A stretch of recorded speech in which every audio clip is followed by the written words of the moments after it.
Betty, do we wait a bit? Judge, I just want to see how many people is in. There is now 54. We're Oh, short about 30. yeah. Let's give it a few minutes. Okay? I'll catch up the time later. 100%, sir.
right, good morning. Let's get started. I have quite a lot to cover today. I hope you didn't have any nightmares last night about dirty dogs. So let's continue. We now reached a position where you've had the benefit of pre-trial conferences, case conferences, discovery, and so on. Now you have to focus on the trial preparation. And there are 5 different stages that you have to deal with. The 5 stages are the following, and I'll deal with each one of them in more detail. It's focusing on the issues, then reviewing your case concept and chronology documents in the light of the main issues. Then you have to carry out a fact analysis, followed by a proof analysis, and then a witness analysis. Now, these are essential steps for preparing for trial. At this stage, pleadings have closed, you've met with your opponent, you've decided, you agreed on what are the triable issues. Now, let's just get one thing straight. Do not rely on the pleadings alone. Judges have learned that pleadings can be very unhelpful, as I explained yesterday. But you can solve the problem. Let's assume you didn't have the greatest of pleadings. What you can do to avoid any postponements and costs, agree with your opponent as to what the triable issue is. Now, it might sound so obvious, but it isn't. I'll tell you, I was in a matter where we were appearing before. I was in court. I was actually observing what was going on. And we had a very difficult judge.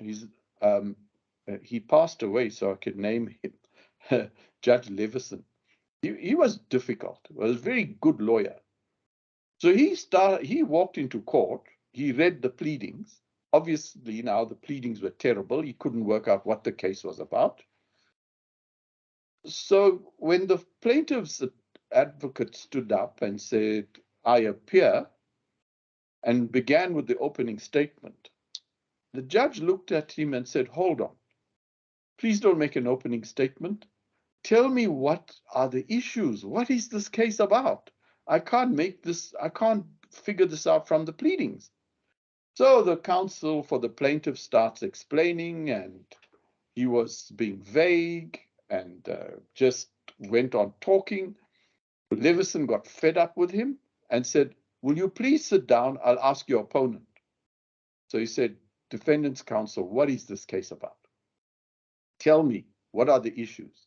The same thing happened. This counsel went on and on, not getting to the point. Eventually, the judge got fed up with him and said, "Listen, will you sit down?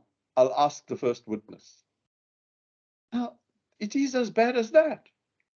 When a judge walks into court, the most important thing for a judge, the most important thing is for the judge to know what is it that he has to resolve. What is the tribal issue? If you don't know what the tribal issue is, you cannot start a trial. It's as simple as that. So I say, discuss with your opponent and write it down. Open a file on your computer, make a note of it, and if you can do this in a pre-trial conference, then include it in your minutes. When you make an opening statement in court, that's when you tell the judge, these are the issues. And a very practical way to approach it is to say to the judge generally what kind of case it is. For instance, you tell the judge, "My lord, this is a an action based on a cause of action in contract. Plaintiff alleges that there was a breach of contract. The tribal issues, my lord, are A, B. And you'll see the judge will start writing this down. And after that, you can then proceed with the matter. So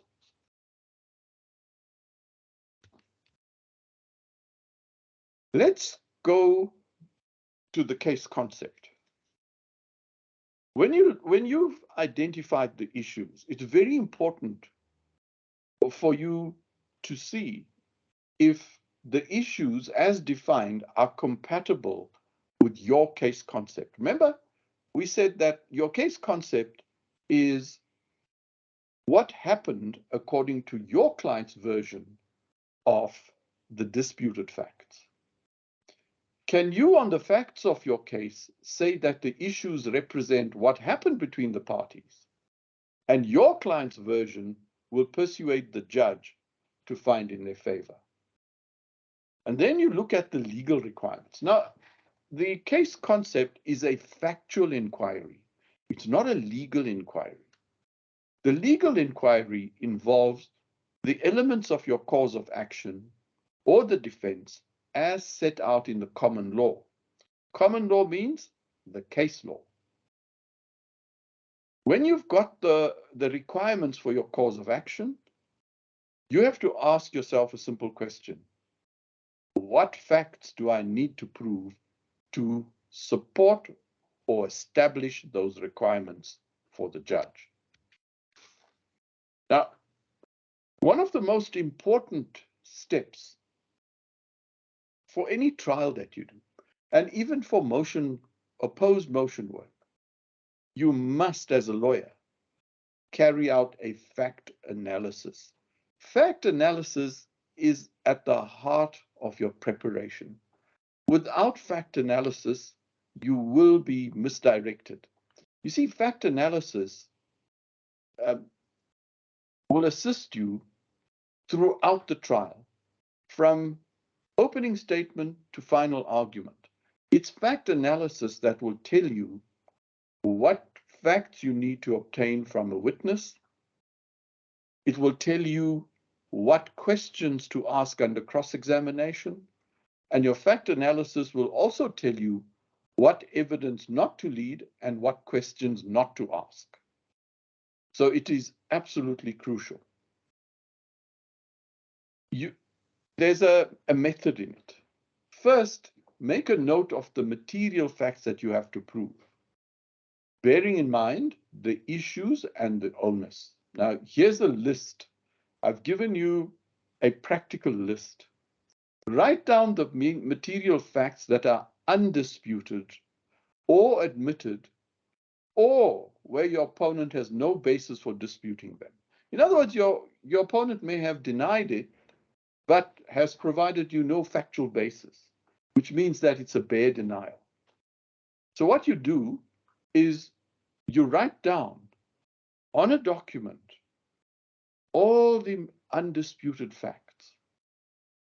Then take another document and write down the disputed facts, the facts that you will have to prove to discharge the onus. So now you've got two lists.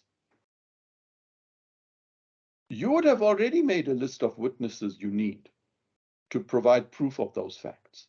But now you have limited the disputes to one or maybe two issues. Now look at your list of witnesses and say, which witnesses do I need, and and they will provide proof of what facts.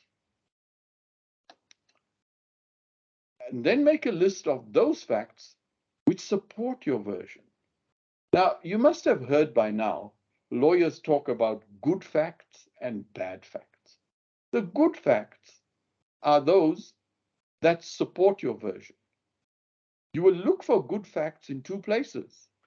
Firstly, look at the undisputed facts. Ask if those undisputed facts supports your version, or does it contradict your version? I told you yesterday, if it contradicts your version, you are heading for trouble.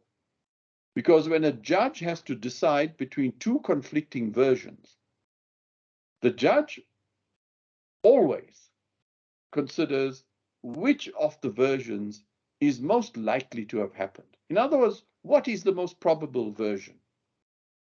That can only happen if your facts are supported by the undisputed facts in the case. It's not always like that, but 9 times out of 10, the undisputed facts must support your version, and it's so easy to test it. And of course, you need to make a list of those facts that do not support your version. Look, there's no such thing as an open and shut case. Okay? If you had a case that was unanswerable, you wouldn't be in court. You will have a set of facts that do not support your version. Those are the bad facts because they support your opponent's version of what happened. Now, you will have to mark off from the list of undisputed facts those facts that support your version. You note that you do this so that you can present the facts to a judge who will make a finding of fact that favors your case. So the whole purpose of the exercise is for you to be able to present evidence from witnesses, documents, visual evidence to a judge that will persuade the judge to accept your client's version. Now, let's look at witness analysis. You need to look at the list of your witnesses. Now work out who will provide the evidence to present your client's version. So you have a list of the undisputed facts. You have a list of the disputed facts. Now, the disputed facts is where the issues of fact will be present. Identify those issues of fact. It should be compatible with the issues for trial. Now ask yourself, who will provide that evidence? Now, it's not in most of the cases you will deal with, you will not find one witness who can give you all the facts that you want. It happens. You may have to call more than one witness on various aspects of the factual material that you'll present. Make a list of witnesses and next to each name, write down the main facts that you want to obtain from the witness. Now, this is an important part of the analysis. It helps you in the following ways. Firstly, it forces you to identify the evidence that you must lead in order to prove the disputed facts of your case. Now, you've identified witness A. You would have had, by now, you will have a statement from the witness and a chronology document for the witness. So you've got the version, and you also have a chronology document which sets out the material facts or incidents in a sequence. Now, those two documents are crucial. For your analysis, put the name of the witness and merely write down the main facts that this witness must present. Now, what does that do? It also helps you to focus on the issues, and it helps you to work out what you require from each witness when you present the evidence in chief. I mean, you've seen it in court. I've seen it so often where the lawyer calls the witness to the witness box and leads the witness for a while, and then there are long pauses. They get stuck. They'll say to the judge, if your lordship would just bear with me, and then they're paging through the documents. They're not reading anything. They're just trying to play for time so they can work out now, where do I go next with this witness? Or have I finished? Can I sit down? Well, if you're badly prepared, you'll get into trouble. Now, let's get one thing straight, okay?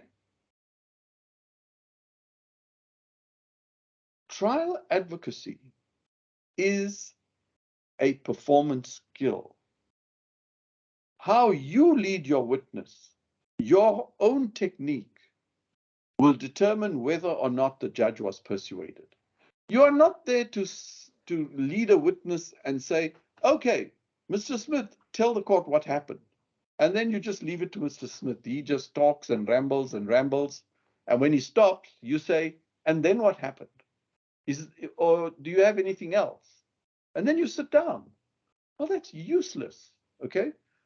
You have to help your witness to present the important facts, and it is your technique that will hold the judge's attention. And I'll show you how you do that.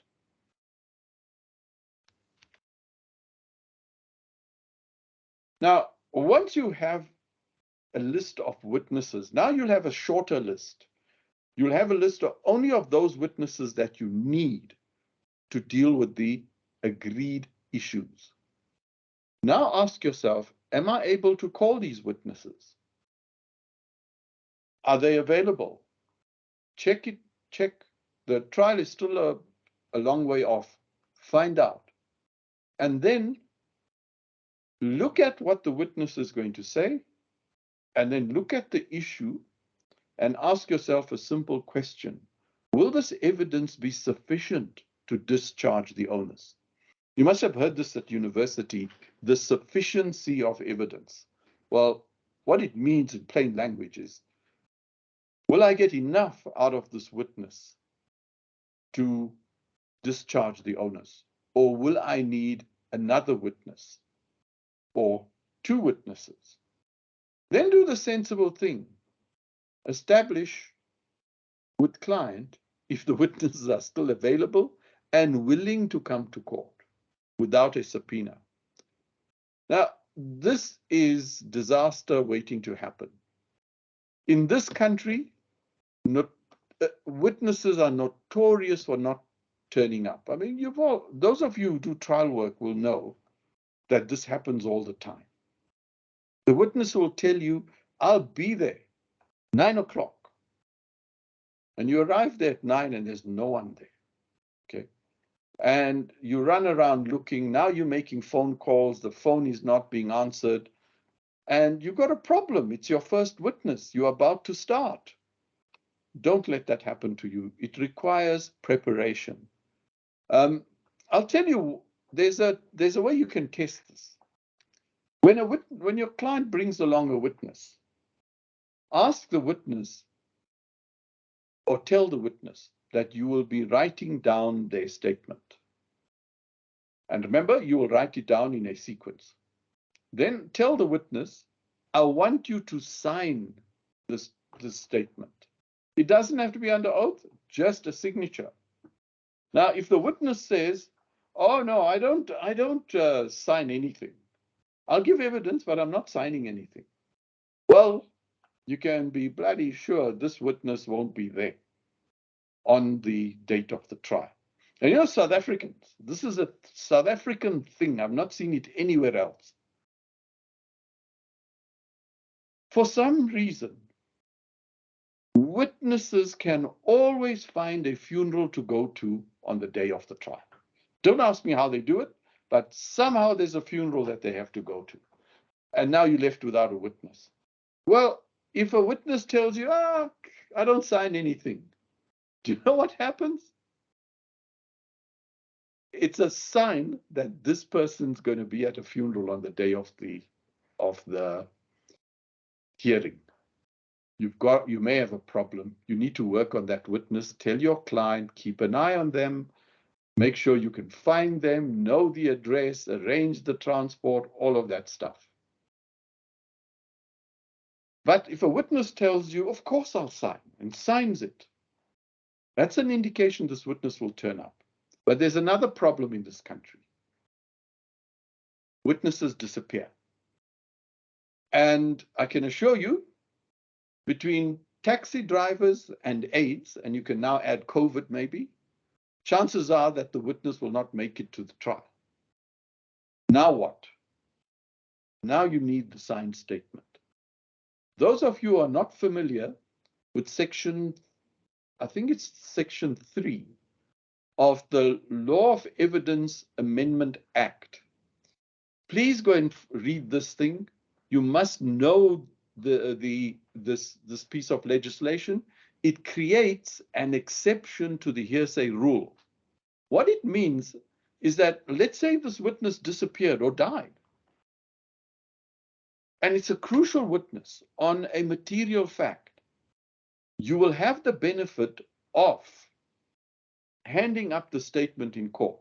You comply with the act. The act says if the witness is unable to come, you made a diligent search, or you can prove the person died, you have a signature, an original signature on the statement, you may hand it up. Now, ordinarily, a statement handed up from the bar is hearsay. You have to prove the statement before it's entered into evidence.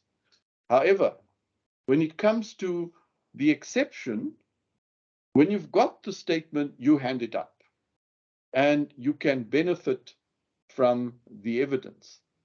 I've seen cases that were won because the lawyers were smart. They had signed statements. The witness died. They handed up the statement and won the case. Okay. Now, for each witness, and I'm spending time on witnesses because without them, you've got no case. There's no persuasion without the witnesses. Forget it. A statement, for each witness, you must have a statement. I told you, have it signed, which you took down in a chronological sequence. Everything you do as a trial lawyer is sequenced. You have to think sequentially. You want a chronology document for each witness, and this will help you to lead the witness in chief. Now, this thing works brilliantly. If you have a chronology document, it tells you in a sequence the main events that your witness is going to present, and those are the material facts you need from that witness. Now, when the witness is in the witness box, remember, you have to control that witness. Control means you have to bring out the relevant information and no more. As the lawyer presenting the witness to the judge, you must do this sequentially. The evidence must come out clearly without confusion. One of the things that helps you with this is the chronology document. So before you come into court, give the witness the statement to read, and then give the witness a copy of the chronology document and say, this is how I'm going to take you through your evidence. You see these main points in that order? That's how I'm going to lead you. And when you lead the witness in chief, you use that main point as your heading. Mr. Smith, I'm going to ask you about an event that took place on the 15th of January. Now, the witness knows what you want, the judge knows where it's going, and you can lead the witness thereafter without asking any leading questions. It also tells you where to go next. The witness talks about an incident. Now you need to go to the next topic or the next piece of evidence. It's all on your chronology document. And what's better? Give the judge a copy of the chronology document. My Lord, I'm calling Mr. Smith to assist your Lordship. Here's a chronology document of the evidence that's going to be led. The judge has it there, and it all works very smoothly. Okay?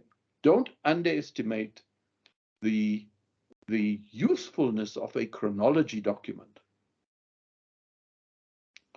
Then you have a document where you write down the order in which you will call the witness. Now, this is very important. You will make certain that they will be available in that order, because the rule is you always start with your strongest witness. Kick off with your best witness. So the test is not who's available, the test is who's the best. Now, usually what happens in court is that the witnesses turn up, but your main witness, the one you want to call first, is not there. So a judge might force you or try to force you and say, listen, have you got another witness we can start with in the meantime? Don't fall for that. That's a big mistake.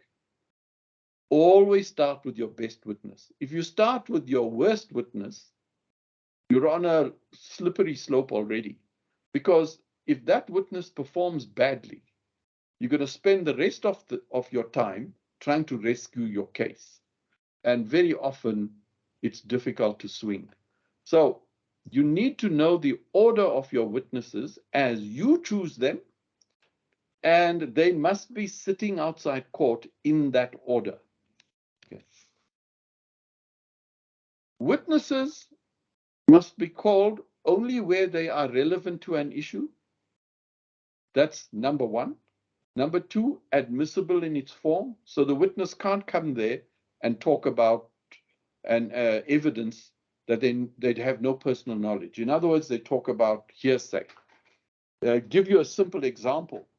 If you say, in the accident case we dealt with yesterday, if you called a witness, Mr. Jones, and you say, Mr. Jones, what do you say caused the collision? And Mr. Jones says, well, the defendant drove through a red robot.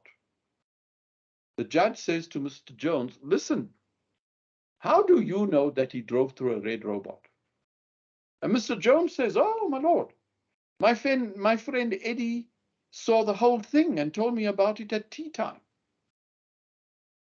So obviously the evidence is relevant, but it's not admissible, because the veracity of that evidence or the admissibility of that evidence relies on the veracity of a witness who is not in court. So it's hearsay. So it must be admissible, and of course, we come back to this thing called the probabilities. Every witness's version of whatever it is that they testify must pass that test, must be probable in relation to the facts and circumstances of the case. So it's a very simple equation. Must be relevant, must be admissible, must be probable. Relevant and admissible, that's the golden rule of evidence. The probable is what they don't teach you at university. That's because those lecturers have never run a trial. That is as important as the other two. Your witness can be relevant and admissible, but if the version is hard to believe, or it appears to be a version that is implausible, well, the judge will throw it out. If you get that test wrong, you are going to walk into an expensive debacle. That's all that's going to happen. And now let me tell you something else. How often have you been to court and heard lawyers say, oh, I lost? Well, why did you lose? Oh, I was dropped by my witnesses. So the witness gets the blame. Well, mostly it's the lawyers to blame. They did not prepare the witness properly, or they called them in the wrong order, or they called witnesses who were not relevant to the issues. And then when the judge rejects all of it, you've got a problem, okay? Also, here's just practical advice. Establish at an early stage which witnesses will require an interpreter. Please, for heaven's sake, don't go and do this on the morning of the trial. You are going to get into trouble. You have to book the interpreter in time. and the interpreter has to be there on time. You know, as I told you, I spent more than 40 years in courts. The number of times we had to stand down or even postpone because we had no interpreter. I mean, it's incredible. We're a multilingual country. You are very likely to have witnesses who will need an interpreter. Book one early and find a good interpreter, okay? Let's go back to the undisputed facts. Now, many lawyers, they know it's a trial, so they are actually concentrating on the disputed facts, which is correct. But I say always focus on the undisputed facts. It's an essential technique. You made a list of the material undisputed facts. That's an important list. Include in this list those facts your opponent disputes, but does not provide a factual basis. So it's an undisputed fact.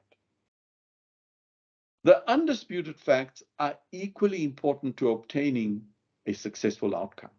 It's not merely your handling of the the disputed facts, also the undisputed facts, but very important. The undisputed facts assist you in determining the probabilities. That's what tells the judge if this version is likely to have happened or not. They assist the judicial officer to determine the probabilities. Now remember, a judge is not there to determine the truth. In our courts, it's not about the truth. A judge determines which version to accept as the truth by looking at the probabilities of the versions. You see, when a judge says, Mr. Smith, I find Mr. Smith to be a truthful witness, what the judge is actually saying in our courts, because a judge doesn't know that Mr. Smith was telling the truth. You know, only if God turns up one day to hear a case, God will know that this is the truth or it's lies. But judges are not gods. You are not gods. You don't know what happened. You are not there. You listen to the evidence. Now, when a judge says, I accept Mr. Smith's version as the truth, what the judge is saying, for purposes of this hearing, I was persuaded that Mr. Smith was telling the truth. Do you get it? That's how it works, okay? How does the judge work that out? By weighing the probabilities. Now you know why it's called on a balance of probabilities, okay? It's not about the possibilities, it's not about truth, it's about the probabilities. Where there's a dispute of fact, it's the undisputed facts that help to determine which party's version is probable and therefore more persuasive. That's what judges do. Always, and I put this in bold, measure the probabilities of your client's version against a framework of the undisputed facts. Then it works. Now, the undisputed facts are important, but do not dwell on it. You must still concentrate. Remember, the purpose of the trial is to concentrate on proving your version of the disputed facts. Now, your version will only be accepted again if it was likely to have happened. It is probable. It is plausible. If your version of the disputed facts is improbable, you lose. Focus on the disputed facts. Marshal your witnesses and exhibits which support your client's version. So the purpose of calling the witnesses is to present those facts which support your version of the dispute. If the undisputed facts do not support your client's version of what happened, then your version might be found to be improbable, you lose the case. So let's go quickly to a checklist for witnesses. And I like giving you checklists because you can tick this off and just see that you've done the right thing. Is your witness relevant to the issue? And trust me, if they're not relevant, please just tell them to go home, okay? The witness's evidence must be admissible in its form, so it must not offend the rules of evidence. Is the version that your witness intends to present probable in the light of the undisputed facts? Does the witness testify from personal knowledge? Now, the best evidence you can present is of a witness who has personal knowledge, a witness who saw the event or participated in the event, is an eyewitness. That's the best, most persuasive witness. Did your witness have opportunity to observe and have a reliable recollection? Now, one of the tests that judges apply to witnesses is what they call reliability. Now, what is meant by reliability? It simply means that the witness had enough opportunity to observe what was happening, can remember it, and present the judge with a reliable account of the event. That is what is meant by reliability. And you can test it. Check your witness's version. Where was the witness standing? What was the lighting like? What was the weather? How far away was the witness? Were there any interruptions? Was there a clear view? Check all of those things because they matter. They matter to the judge. Can you support your witness with contemporary documents? This is crucial. Contemporary documents are brilliant because, you see, sometimes the judge needs something more than just the witness's evidence. The judge needs corroboration or support for that witness.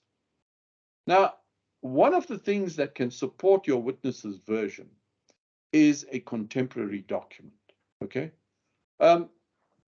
Mr. Smith, you saw the police arrive. Yes. What did the police do? They took photographs. Now take a look at this bundle. What do you see there? Oh, it's the photographs of the scene. Okay. Now with the reference to the photograph, you're confirming what the witness said. Or you say to a witness, Mr. Jones, you're the bank manager. Yes. Take a look at, do you know the defendant? Yes, he's a client of the bank. Now, it's not in dispute that you sued the defendant on a suretyship. Yes. Now take a look at the document. What is that document? It's the suretyship. See the signature at the bottom of the page? Yes. Whose signature is that? It's the defendant's signature.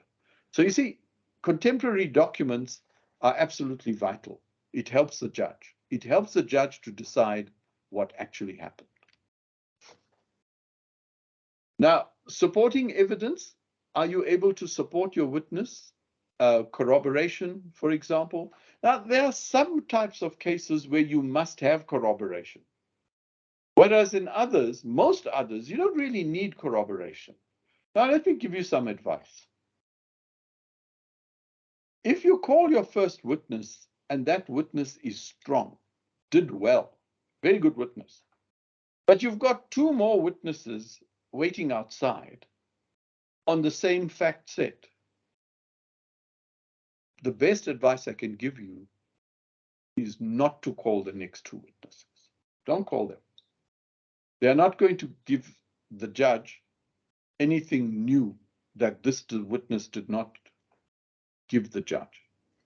The danger in calling the next witness, who's now not your best witness, your second best witness, or your third best witness. The danger is those witnesses could damage the first witness by contradicting that witness. And that danger is ever present. I don't care how well you prepared. When the witness is in the witness box under cross-examination, you have no control.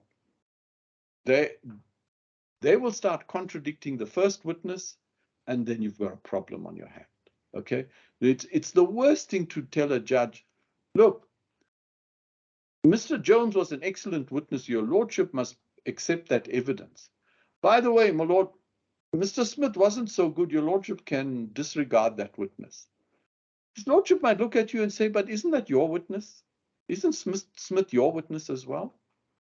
How do you account for the material contradiction of fact that came up? You've undermined your own case. So if your witness does well, don't call another witness. That's the rule.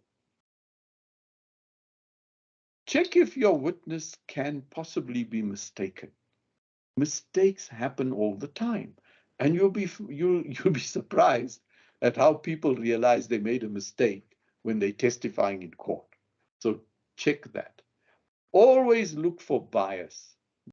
Bias is one of those factors that are very effective at undermining the credibility of your witness. What is bias? Bias is when your witness has some interest in the outcome of the case. So they're not independent. Those are not good witnesses for you, because your opponent will always pick up the bias and bring it out in cross-examination. Better to have a witness without any possible bias. The second point is relevant to bias. Is there some motive to testify? Any motive which can discredit your witness. Is the witness's version supported by the undisputed facts? Here we go. Apply that test. Is this witness's version contradicted in some way by the undisputed facts? If the answer to those questions is yes, you don't call the witness. Now, here's a preparation checklist. Before you lead a witness in court, here's another checklist for you. Did you do a proof analysis? Where is the witness ranked in order of importance to your case? Did you prepare a chronology document? Did you hand a copy of the chronology document to the witness and explained how you will lead the evidence? Does your witness have access to the written statement? Did your witness have time to read the statement? Were you able to select the documents you will introduce through this witness? Did you flag the documents in the court bundle? Well, there's nothing worse than saying to the witness, Mr. Jones, take a look at the document in front of you. And Mr. Jones says, what document? It's on page 56 of the bundle. Paging. And you, in the meantime, say, your lordship, bear with me. Okay. Then he finds page 56. The judge then looks up and says, my page 56 is different. So now there's this whole confusion around the document and locating the right document. Just don't do that, okay? What you do, you know you've got a witness, Mr. Jones. You know that you're going to lead him on two documents, one on page 56 and one on page 32. Well, go and pull those documents out, place them in front of the witness, okay? Do the same. Put it in the witness box before the witness arrives. Tell the judge you are going to be leading this witness from two documents. Here they are. Give the judge the two pages. Now you're going to run smoothly. If you are working on case lines, then you must identify the documents and be able to give the judge the reference so that the judge can pick it up off the system immediately. Okay.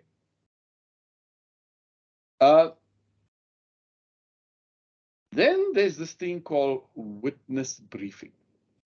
Did you carry out witness briefing? Now, what is witness briefing? Now, I'm going to take a little bit of time to tell you what we often see in court and how this messes up your case. I've seen it time and time again, and the lawyers just don't get it.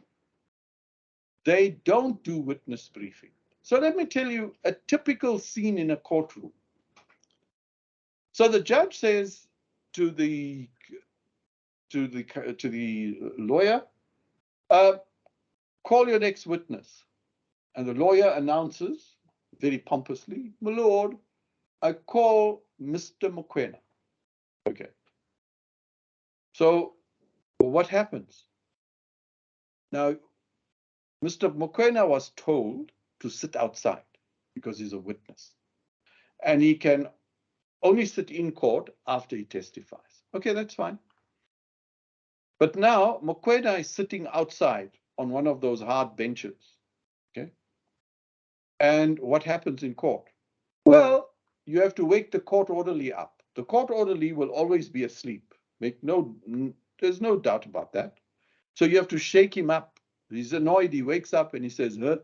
So you say, go and call Mr. Mokoena. Okay.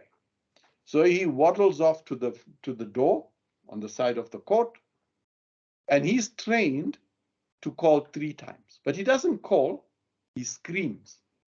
So he stands by the door and goes, Mokoena! And the guy is sitting right there.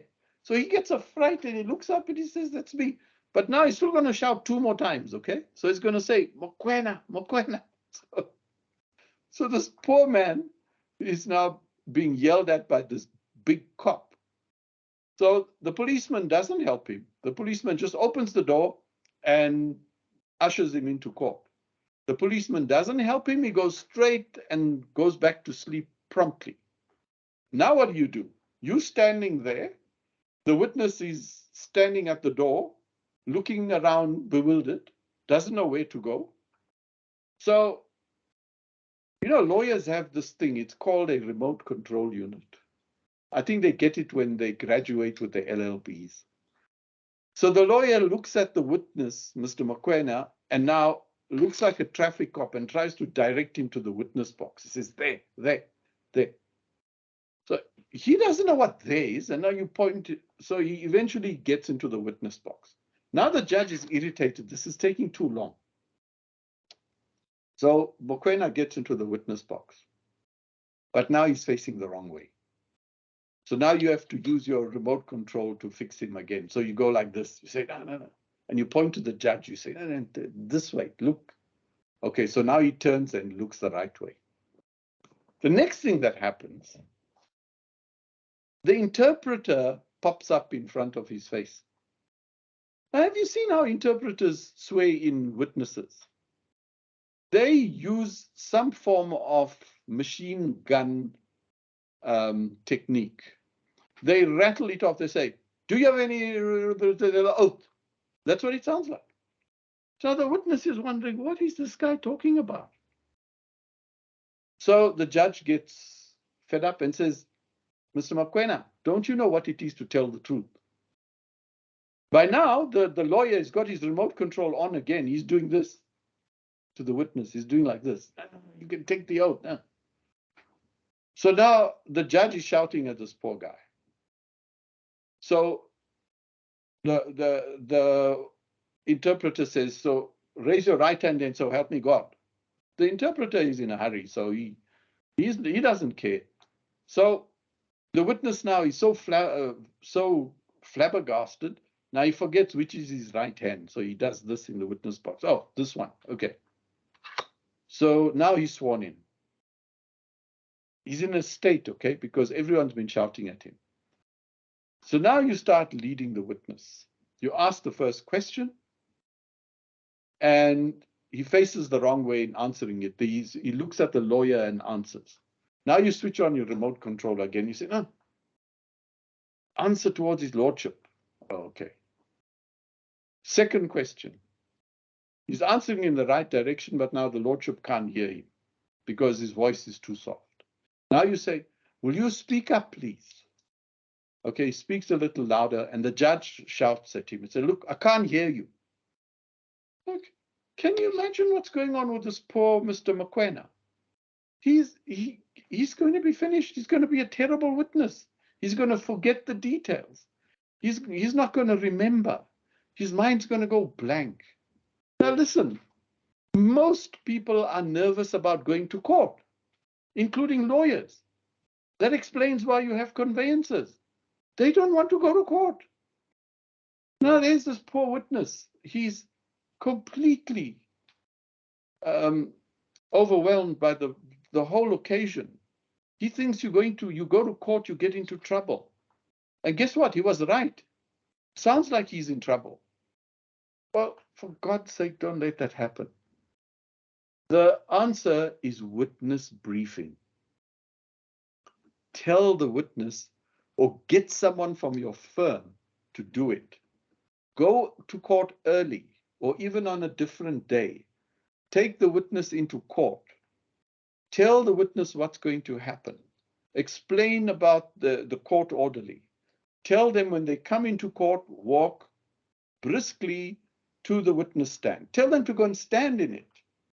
Show them how to face. Explain the microphone and how to answer question. Explain all the role players in court. What do they do?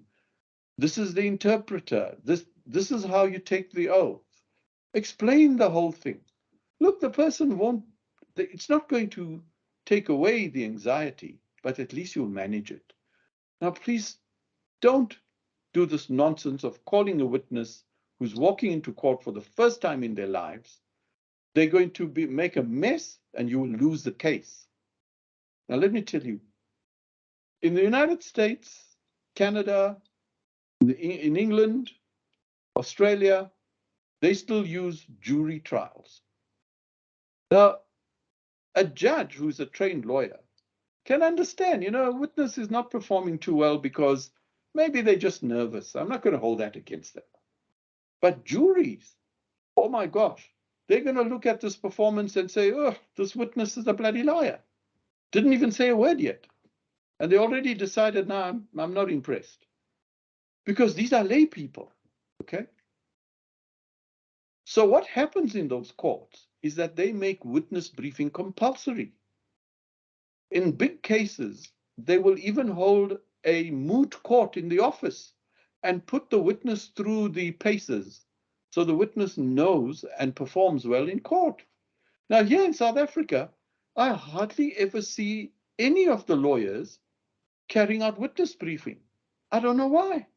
And then the witness makes a mess and they say, oh, I got dropped by my witness. No, you didn't. You were just incompetent. That's what dropped you, your own incompetence. So just don't do it, okay? The documents for the witness, you will also have it arranged in a sequence. You are satisfied that the evidence you will lead is admissible, okay? Now here's a warning. You must never overtry a case. What is meant by overtry? It's when you call too many witnesses. When you call, I told you, one good witness is what you want. Don't call the second witness if the first witness went well. Don't call witnesses because they're available. That's a stupid lawyer, okay? Call the witness according to their performance. If they did well, that's it. Now, judges hate it when you call more witnesses than are necessary. And judges will give you very often judges give you an indication that you don't have to call the next witness. They'll ask you a rhetorical question. Any further witnesses, Mr. Smith? They're saying, you don't have to call any more witnesses. But now if Mr. Smith's an idiot, he will say, my lord, I call Mrs. Jacobs. And the judge will do this. Oh my gosh. And can you imagine what the judge is going to do to Mrs. Jacobs? So you will irritate the judge.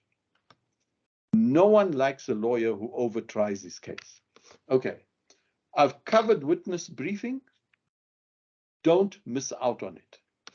Now I come to the next important aspect of trials, heads of argument. I told you, always start from the beginning.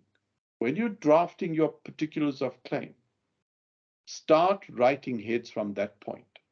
The ideal method of running a trial is to run the trial according to your heads. So in your heads, you've already written down the issues. You've written down the material evidence you need. You've got the witnesses. You name the witnesses in your heads. You say in your heads that this is a credible witness and why. All of those things are there. Writing heads is the best way to prepare yourself for trial. Now, here's another thing. Heads of argument are not compulsory in trials. There's no rule that says you must file heads. There are rules like that in appeals, in opposed motions, in reviews, but not trials. But my advice to you is, you want to win a case? Draft a good set of heads. I'll give you another piece of advice. How many of you have done virtual trials? You know, where you're sitting in your office and you're running the trial. The judge is a little face on the screen. Your witness will be an even smaller face on the screen. And now you're going to lead this witness.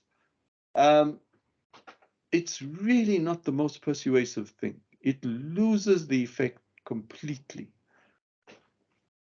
But such are our circumstances that we stuck with this thing. So, what's the advice? Whenever you appear in a virtual hearing, be it in an application, appeal, or a trial, make sure you write excellent heads of argument. Tell you why. The judge will decide the case on the papers because the evidence is, a lot of it is just lost in this bloody, in the ether of the system. You know, you've got this virtual hearings. It's difficult to concentrate.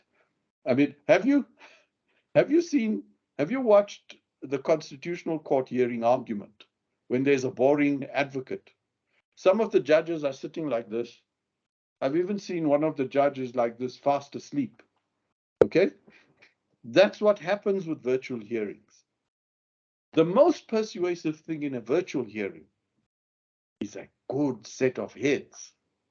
Never forget that. So your case concept, you know the issues. You know where the onus is. You know who the witnesses are and what they will say. I recommend that you draft heads of argument now, before you go to court. The practice that has happened in our trial courts. Remember, these days we have more and more judges who are inexperienced. You hardly ever find a silk being appointed to the bench. It's usually RAF attorneys who are going to the bench. They don't know nothing about trials. They will always, and I promise you, will always reserve a judgment. I've never seen them give judgment even the next day. They're going to reserve. And then you wait, anything up to 4 years. So what do you think happens when a judge reserves judgment? Do you think they remember everything? Of course not. Then they see heads of argument. They read it. And now it sounds even more persuasive. Write good heads. But the practice has now emerged where judges will tell you when you're reaching the end of the case, the judge will tell you at some point, I expect the parties to file heads of argument. When the judge tells you that, you know that you have to start writing. If you're a good lawyer, you will already have a draft. If you're a bad lawyer, you'll go scrambling around. Now, when a judge requests heads, they will give you time to prepare. So don't get into a flat panic. Tell the judge. Very often the judge will offer and say, I'll adjourn early today and we'll resume after tea tomorrow to give you time to prepare heads. So the judges will accommodate and you will prepare heads of argument. These days, just take it for granted that you will require heads of argument in a trial. You know that you're going to file heads in appeals and motions and so on. Now, when you are in court with your draft heads, you simply amend those heads according to the performance of your witnesses. And remember, heads must be short, sharp, and to the point. Judges hate it when you give them lengthy heads of argument. I don't know where this nonsense comes from where you've got to give the judge 60-page heads. They don't work. And I'll prove it. Go and look at the rules in the SCA, the rules in the Constitutional Court, and the practice directives in the High Court in opposed motions. They impose page limitations on heads of argument. In the SCA, 40 pages maximum. That's double spacing, one side of the page, 40 pages maximum. Constitutional Court, 50 pages maximum. And I think it's 40 pages maximum in Gauteng for opposed heads, of opposed applications. The reason being is that judges were being overwhelmed by all these lengthy heads of argument. Now, you need to know how to draft heads. You will see a very good presentation of that in this practical drafting book. It tells you step by step how to write heads of argument. And you can develop your own style, but you must know how to write good heads, and you must know how to write short heads. Now, as I was saying, with virtual hearings, they are well suited for opposed applications, reviews, and appeals, but they are now being used for civil trials. The best advice is prepare excellent heads. Not good heads, excellent heads. You also have to prepare first-class papers. If you are in motion court, your affidavits must be well drafted, excellent affidavits. In appeals, you must have excellent heads. In a trial, you must prepare very good heads of argument.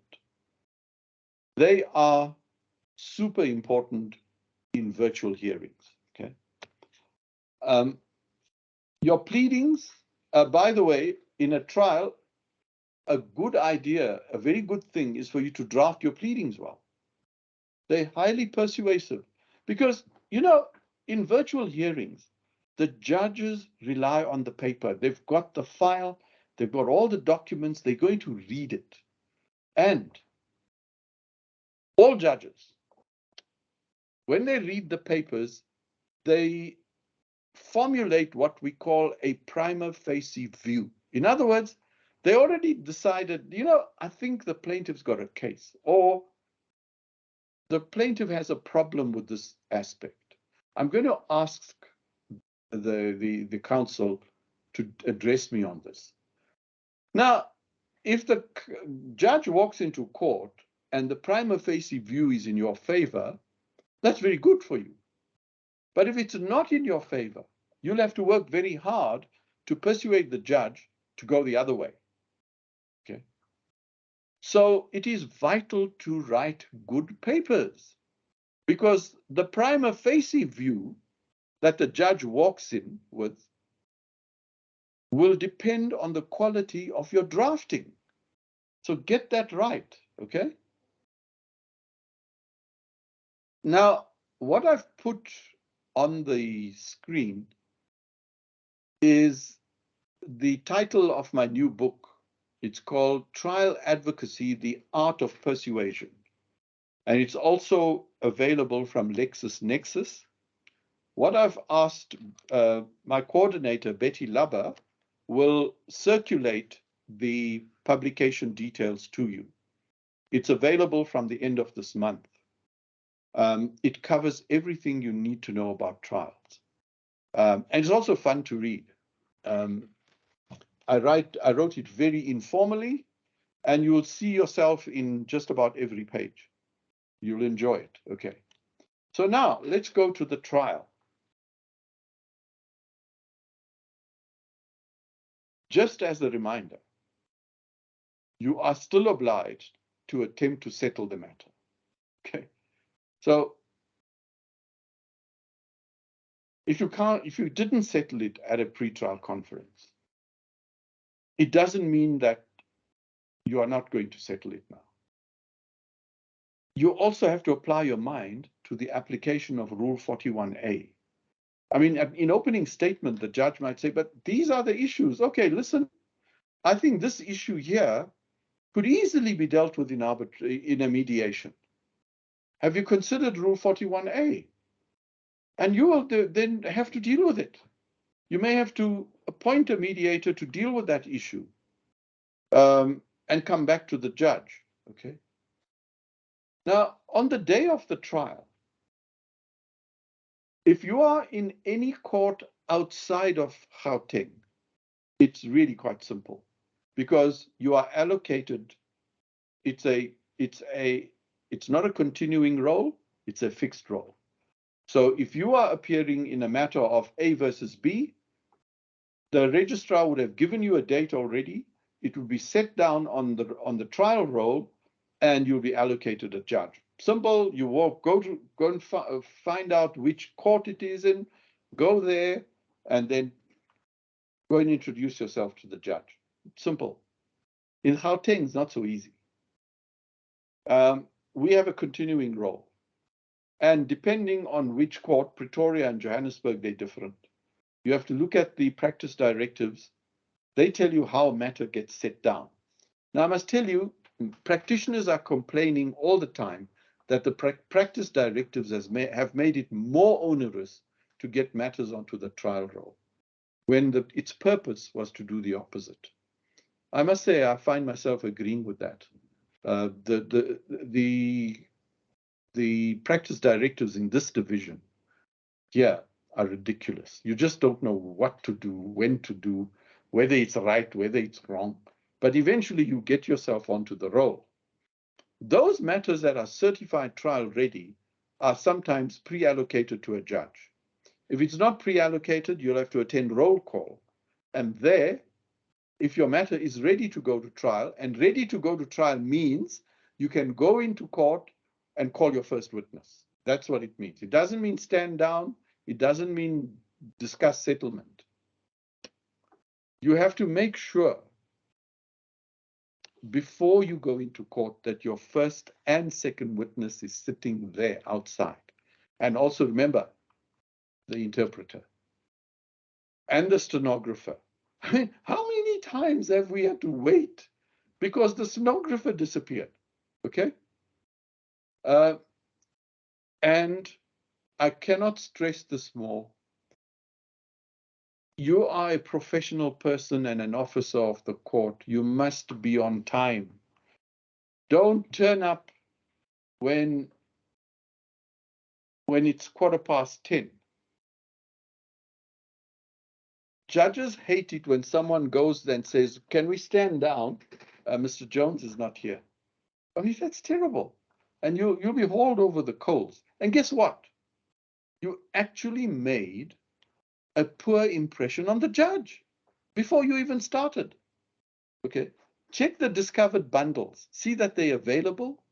See, well, if you're on case lines in this province, you'll have to see that the bloody system's working. Okay. We now have this ridiculous situation where we've got electronic filing, but as a backup, you go to court with your hard copy ones as well. Okay. It's actually quite, it can become difficult.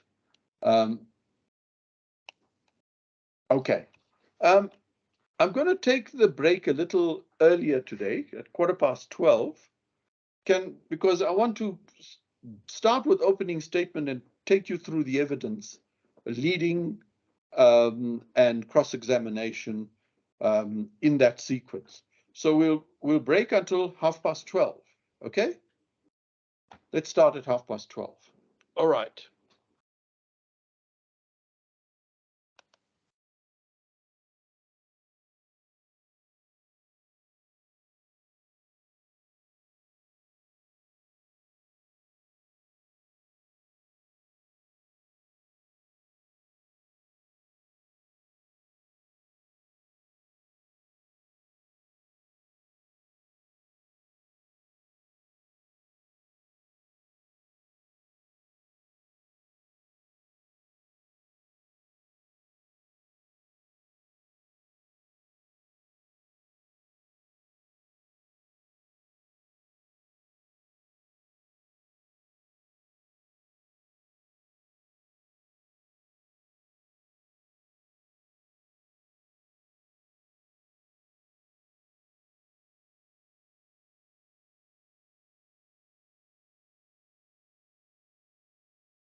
Okay, let's resume.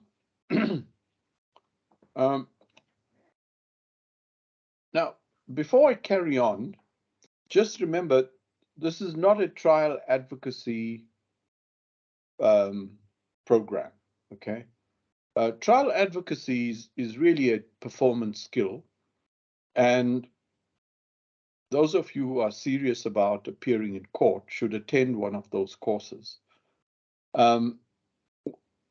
So I will discuss technique with you and make practical suggestions on each of the steps that take place in court.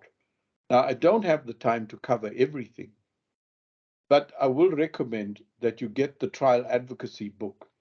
It deals with things like how to handle witnesses, how to deal with different types of witnesses, like vulnerable witnesses, children as witnesses, witnesses that are difficult, rude witnesses. I also deal with expert witnesses. I won't have time to deal with those different types of witnesses here, but I will take you through general techniques. Now, the first thing that happens in court when the judge walks in, the judge will expect you to make an opening statement. Usually the plaintiff's representative starts and then followed by the defendant. Now, the first thing to remember is that judges hate lengthy opening statements. They are more interested in hearing the first witness. So your opening statement must be short and to the point. Now, if you had a very good and productive case conference or a pre-trial conference, your opening statement is not going to be long at all. The judge would have read the minutes, and the judge will have a very good idea of what the case is about, would have read the pleadings and the minutes of the pre-trial conference. And you will then give the judge a brief indication of how you intend to run your case. And remember, the judge will read the papers. That is why I say draft really well. Poor pleadings just make a very poor first impression on the judge. You know, that's when you draft pleadings that are not drafted but copied and pasted. Don't do that. First, tell the judge what the case is about, so the judge understands the nature of the dispute. Now explain immediately, don't waste time, what the agreed issues are. What is it that the judge has to resolve? That is something the judge is very keen on hearing. Hand up the chronology document you prepared. Judges love it. They find chronology documents very useful. I'll tell you what, in a trial, it's not the practice for the respective lawyers to get together and file a single chronology document. That happens in the SCA. It also happens in the Constitutional Court, where the parties get together and they have to file a single chronology document which accounts for all of the material events in terms of the versions of both sides. But in a trial, whether you're for plaintiff or defendant, prepare a chronology document. This document will set out all of the material events that you will cover in your evidence in chief. It will also be those events which you will present in order to prove or to discharge the onus of proving the disputed facts that make up your version. Now, chronologies work very well when the judge puts it on the desk, and I've seen judges use this all the time, where the chronology document is there and they can follow the evidence as it unfolds in court, and they find it very useful. But the most important thing about a chronology document is that when you lead your evidence in a sequence, that's the way judges like it. In fact, you can test it. Go and read judgments. Most judgments, when the judge deals with the facts of the case, the facts are always dealt with in a sequence. They're not all over the place like a haphazard story. Okay. Then tell the judge what your estimated duration of the hearing is. Now, in those courts that have fixed roll, you are expected to make that estimate when you apply for a trial date. So the registrar will see you estimate 3 days, then the trial, they will allocate you a trial date for 3 days. What that means with the fixed roll is that if you don't finish in 3 days, it becomes part heard and is postponed until you get another date. Now, here's some advice. In the High Court, you must avoid part heard hearings. They are not good for you. They are not good for anyone. And also, it may take a long time for you to get another date because the matter has to go before the same judge. Now, those of you who don't know, judges are shifted around. They are allocated different segments of the role in each term. So on one term, a judge will be in trials. The next term, the judge will be in motion court and appeals. And the third term, the judge will be in criminal court. Now, can you imagine if you have a part heard case, you will have to get a date when the judge is back on the trial segment of the role, civil trials. And it could be 2 years, a year, at least a year down the line. So it's not a good idea to have part heard cases, okay? So those of you who are outside of Gauteng, make a very accurate assessment of how much time you will need. And most importantly, plan your trial so that you can finish it. At least finish the evidence, because you can always tell the judge, we'll file heads of argument and you can consider those in chambers. We don't have to come back to court, or we don't need another date. Then tell the judge how you intend to run the case. Oh, sorry, by the way, if you have a trial that's a lengthy one, it's going to run for more than 4 days, most of the courts will require you to make a special application for a judge who will be willing to sit for 4 days and more. If a matter is going to run for maybe a week or 2 weeks, you will not be allocated a judge or at roll call. You will need a special allocation, so that what the judge president does is finds a judge who is available over a lengthy period of time to hear the case. Now in Gauteng, we use the continuing roll. It means that when you start a case, you go till you finish. But it is much better here because you can avoid the part heard. Even if your estimate is a bit wrong, say you need an extra day. You said 3 days, now you need 4, that's fine. The judge will sit another day, okay? So, but that doesn't happen in other provinces. Now you have to explain to the judge how you intend to run the case. Tell the judge who the witnesses will be and the order in which you will call them. Then deal with logistics, things like the bundles, the minutes. Deal with any queries that the judge may have.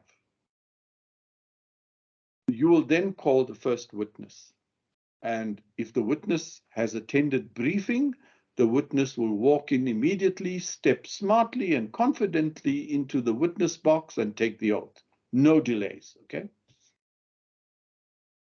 So let's see how you lead your evidence in chief. The first rule: the judge wants to hear the evidence from the mouth of the witness, not from you. You discredit your witness when you ask leading questions. When you ask leading questions, the net effect of that is that you, the lawyer, is giving the evidence. Now, I must tell you of a story. When I was a young junior, I just started at the bar. I just finished pupillage. And there was a very famous case happening in the High Court here in Johannesburg. And it involved a plane crash. And the country's best silks were appearing. And a number of us juniors went to attend the hearing to learn from these giants of the profession. And I sat there listening to the evidence. And one of the silk was appearing for the plaintiff. I won't name him because he's still in practice. He was a very prominent silk. He started asking one leading question after another. And the judge just sat there and didn't say anything. And I'm looking at the other youngsters sitting there with me, my colleagues. And I said, but we were taught you can't do that. The silk is asking all the only leading questions. And then what also bothered me is that the opponent was a very senior colleague, a QC, in fact. So we're just sitting there, not saying anything. I thought, why isn't he objecting? And then, in the middle of a question, another leading question from the plaintiff's silk, the defendant's silk, the QC, rose to his feet very slowly. And you know, when your opponent gets up on his feet, you're supposed to sit down. So plaintiff's counsel sat down, and the defendant's counsel looked at the judge and said, "My lord, I just want to say how well my learned friend is giving evidence." And he sat down. That was it. Now, I thought that was really smart. It embarrassed the other silk, and the leading question stopped immediately. Okay. So one of the first rules of leading a witness in chief is do not ask leading questions, because the judge wants to hear it from the mouth of the witness, not from the mouth of the lawyer. So you keep in mind your case concept and where this witness fits in. So you know what happened according to your client's version. Where does this witness fit into that version? And what are the material facts this witness is going to present?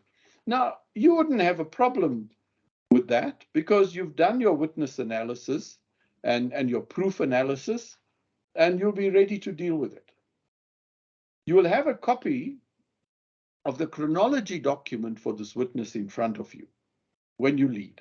Now, when you lead a witness in chief, even when you're cross-examining, for God's sake, do not read from your document. Do not read the questions from a piece of paper. That's not good technique. Good lawyer maintains eye contact with the witness, asks the question, and when the witness is answering, you make eye contact with the judge. You don't hide behind a piece of paper, and you don't lose concentration by writing your own notes. You are controlling. You're controlling the witness. You are controlling what the judge is hearing. You want to make it persuasive. Okay. So don't get stuck behind a piece of paper. Always lead a witness in sequence.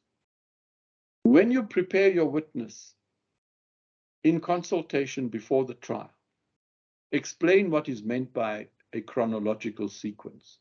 The best way to explain it is to say, we will lead the story from start to finish, step by step, okay? Your questions must be short. Your questions must be such that it's one question, one answer. You never ask a witness a question that requires three answers. Where were you on the 27th of April? What were you doing and what time did you get there?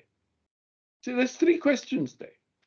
Now, a witness might answer one of the three, and somehow you forgot about the other two. You know what your opponent does? In argument, your opponent will say, my lord, this witness refused to answer that question. Make an adverse finding, okay? So you undermine your witness. Be careful about that. When you get the answer you want, move on to the next question. Just get one thing straight. Your facts don't get stronger by you getting the witness to repeat it. The witness makes the point once. That's all it takes. Do not repeat. Some lawyers have this irritating habit of repeating the answer back to the witness. Just stop it. Don't do that. You got the answer you want. Next question. When you're done, sit down. Okay? Now, you must know when you stop, when you have to stop. Don't say to the witness answers a question, and then there's a long silence while you're looking through your papers, trying to work out if you left something out. You whisper to your attorney here or your junior to say, have I covered everything? That's just nonsense. It means you're badly prepared. When you know you've got what you want, you can smartly say to the judge, my lord, that's the evidence in chief, sit down. That's what you want. Don't ask his lordship or her ladyship for an indulgence. Would your lordship bear with me? Or worse, ask for a short adjournment. That's even worse. Okay. You will also, as plaintiff's attorney or advocate, after your witness is cross-examined, you'll have to re-examine. Now, there are two things about re-examination. The first rule about re-examination is don't re-examine. People who re-examine tend to get into trouble. And by the way, if you find yourself in a position where you have to undertake a lengthy re-examination of your own witness, it simply means things went horribly wrong and you're in trouble, okay? If you do have to re-examine, short, sharp, to the point, sit down. That's it. If your first witness performs well, I told you, you don't need to support that witness. Tell the others to go home. You must remain aware of your list of witnesses and your witness analysis. When you have the evidence you need, you can close confidently. Asking for an adjournment so that you can consider whether to call the next witness or not, it makes a poor impression. It makes you look disorganized. It makes you look like a time waster. The whole idea of being a good trial lawyer is to exude confidence. You must be in control of everything. And only preparation gives you that ability. Okay, here's the technique. Do not ask leading questions. Simple questions, plain language.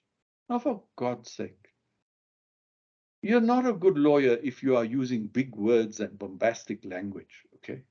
Now, you sound very important when you use big words and throw in some Latin and so on.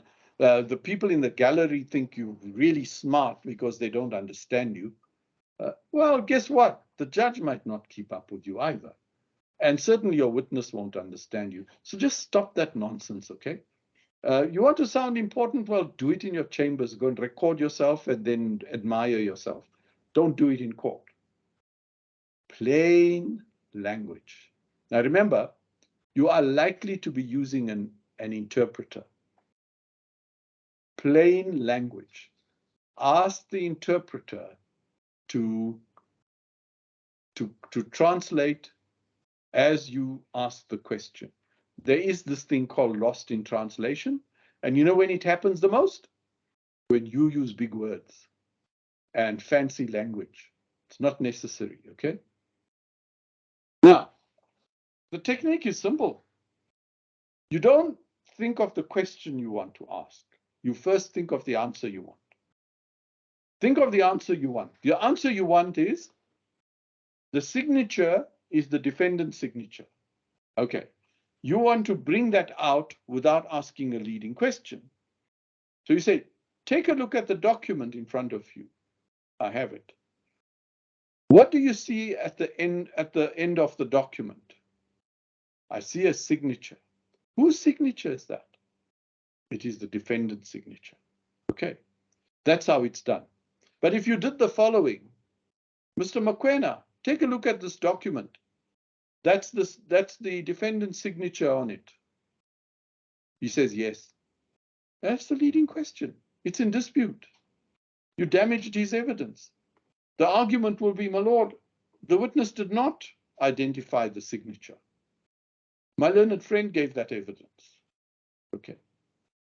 Now, when you are presenting evidence that involves a scene, like an accident or an assault, or a collapsed building, you never lead the witness on the details of what he or she saw without first setting the scene. So first describe the intersection, and you must learn how to use visual evidence, photographs, videos, maps, diagrams. They are brilliant. Models. They are excellent in court because it is a fact, it's a proven fact that judges and juries absorb oral evidence more effectively if that oral evidence is combined with visual evidence. Okay, so don't tell the witness, explain to his lordship in what direction you were driving. He says, well, I was driving down Thabo Mbeki Street, and as I approached Nelson Mandela Drive, which goes from my left to the right, I saw that the robot was green for me. Now, this is confusing. The judge doesn't know what left to right means. The judge doesn't know what down Thabo Mbeki Street means. Give the judge a photograph. And these days, it's very easy to get photographs. I mean, in my time, it was quite an expensive and time-consuming thing to get photographs. Now, you just go to Google Earth, get a satellite view of the whole intersection, print it, and bring it to court. Put the photograph in front of the witness and the judge. And now get the witness to explain the layout of the street, which is Nelson Mandela Drive, which is Thabo Mbeki Drive, what goes north-south, what is going east-west, and then talk about the description of the collision. Now you're going to get it right. So always set the scene first. Don't let the judge speculate. Now, one of the most difficult things about leading a witness in chief, by the way, this is the most difficult part of a trial, leading a witness in chief. Cross-examination is easier because you get more leeway. You know, you can ask the questions anyhow you like, nobody notices. But with your evidence in chief, everyone is listening to your questions. And if you start giving the evidence through leading questions, you're going to get into trouble. You'll get your witness into trouble. Okay. The method you use to avoid leading questions. Why do people ask, why do the lawyers ask leading questions? They are trained from the start, you are not to ask leading questions. But what happens is, when they're on their feet in court, the leading questions come out. And it just comes out so naturally, you know. Why do they fall into that trap? It's because the technique is wrong. There is a technique that you use called the headlining method and the piggybacking method or looping method. The two go together. Headlining is when you don't just ask the question, you say, I'm going to ask you about an accident that took place on the 5th of January. Right, now the witness knows where or what's going to happen. You say to the witness, Mr. Mokoena, I'm going to ask you about your employment. Now you ask the short, non-leading questions. Where do you work? What work do you do? What is your job description? Tell his lordship what your job entails. Okay, so you'll get the answers. Now, very often in your evidence in chief, you move from one scene to another, or you move from one incident to another. You need a transitional question so that the witness knows we are now transitioning from a description of the scene to what the defendant driver was doing. Okay, so you say, Mr. Black, I'm going to ask you about the driving of the defendant. Okay, where did you see him for the first time? What was he doing? What car was he driving? What happened when he entered the intersection? What was the color of the robot? Do you see? So you told the witness, the judge has heard it, judge sees the relevance, witness sees the relevance, the witness knows what to say. It's a very good technique. But you should also use the looping method. In other words, build your next question from the answer to the previous question. Okay, so Mr. Mokoena, where do you work? I work at Metro. What work do you do at Metro? I am the credit manager. What do you do as a credit manager? I control the loans that we give to our customers. How do you know the defendant? The defendant is a customer. When did he become a customer? How did he become a customer? What documents did he sign? Take a look at this document. You see, so you're building up all the time, asking the next question from the answer to the previous question. Now, when you do that, you can never be accused of asking a leading question. Your evidence will come out perfectly. Wherever you can use visual evidence, you must use it. Now, I'll give you an example. Some of you may have been following cases in the United States. Now, those of you who have been to the States and been inside a courtroom there, or a courtroom in England, in London, you will see that the courtroom has monitors all over the place for the judge, for the lawyer, for the witnesses, for the gallery. They all have monitors everywhere.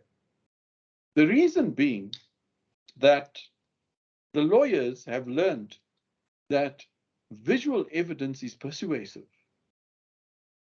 Judges like to see pictures. Juries like to see the picture. They want to see the photograph. They want to see a video. So they put these things on in court so the judge can see the pictures, the photographs, and the videos. Now, a good example is that very famous case in the United States. You may have been following these series of police shootings where the police have been shooting black men. There was the usual story, a black man driving his car. The police officer noticed that there was a crack in his taillight, pulls him over, okay? I mean, that's all it takes to pull someone over, a crack in the taillight, okay? I mean, can you imagine if an American cop saw one of our taxis, you know? We're moving sideways with no lights at all. Anyway, they pull this black driver out of he's asked to come out of his car. Now, I don't know if you've seen the process. I mean, all this person has done, he's now driven a car with a cracked taillight, but they'll treat him like a criminal. Make him step out with his hands up, lean against the car, or even lie flat on the ground. I mean, it's just a disgrace. But anyway, this driver, black driver, and the white cop got into an argument. Cut a long story short, the black driver ended up being shot and killed.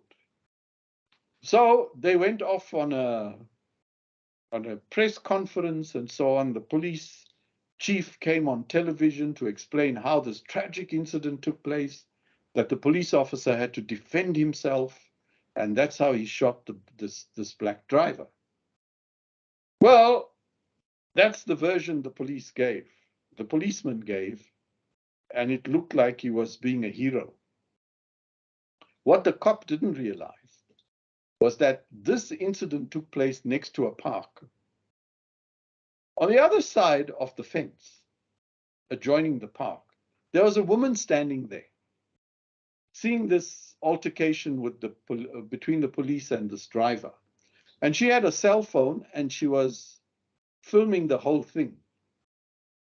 And the day after the commissioner made his press conference on television, this woman posted the video on social network. What you see on the video is the black driver running away into the park, running away from the police officer.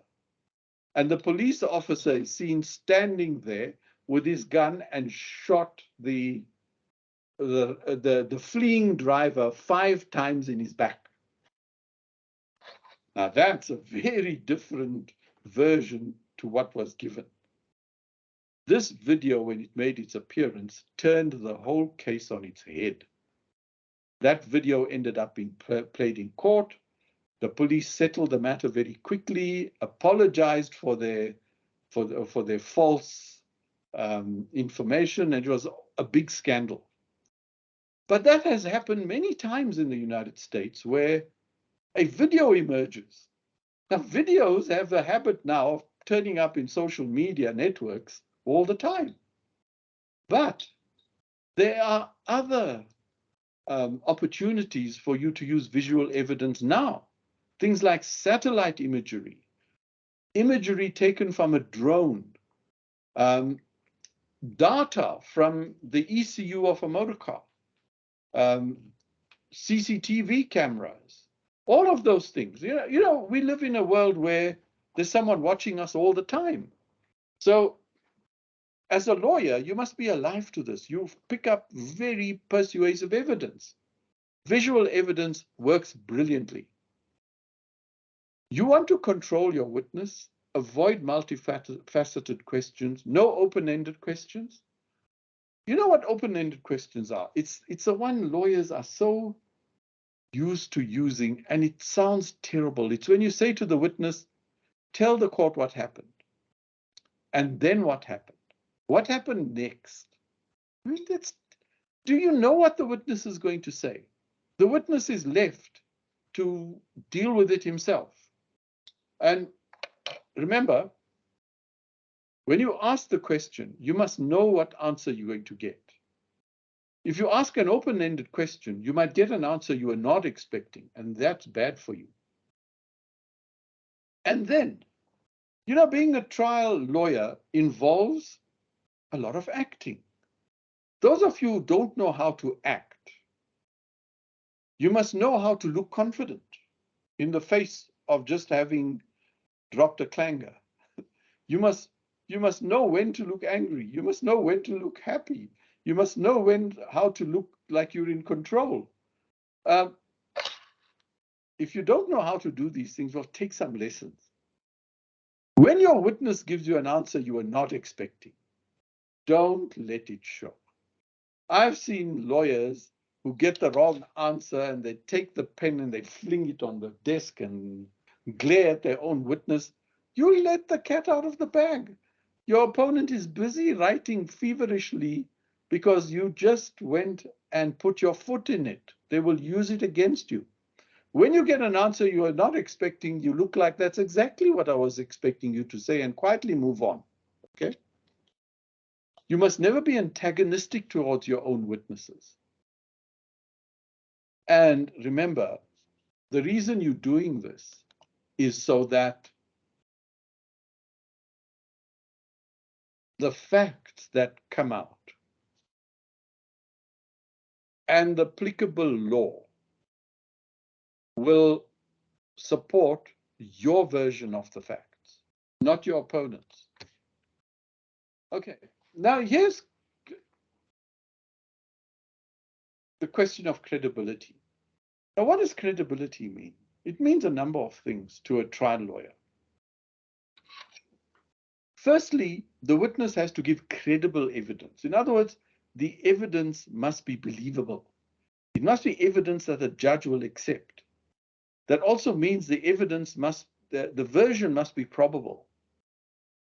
Then there's a second meaning to credibility, and that is the credibility of the witness himself. Is this person telling the truth? Is this person a liar? A judge will have to make an assessment of that or an evaluation of the credibility.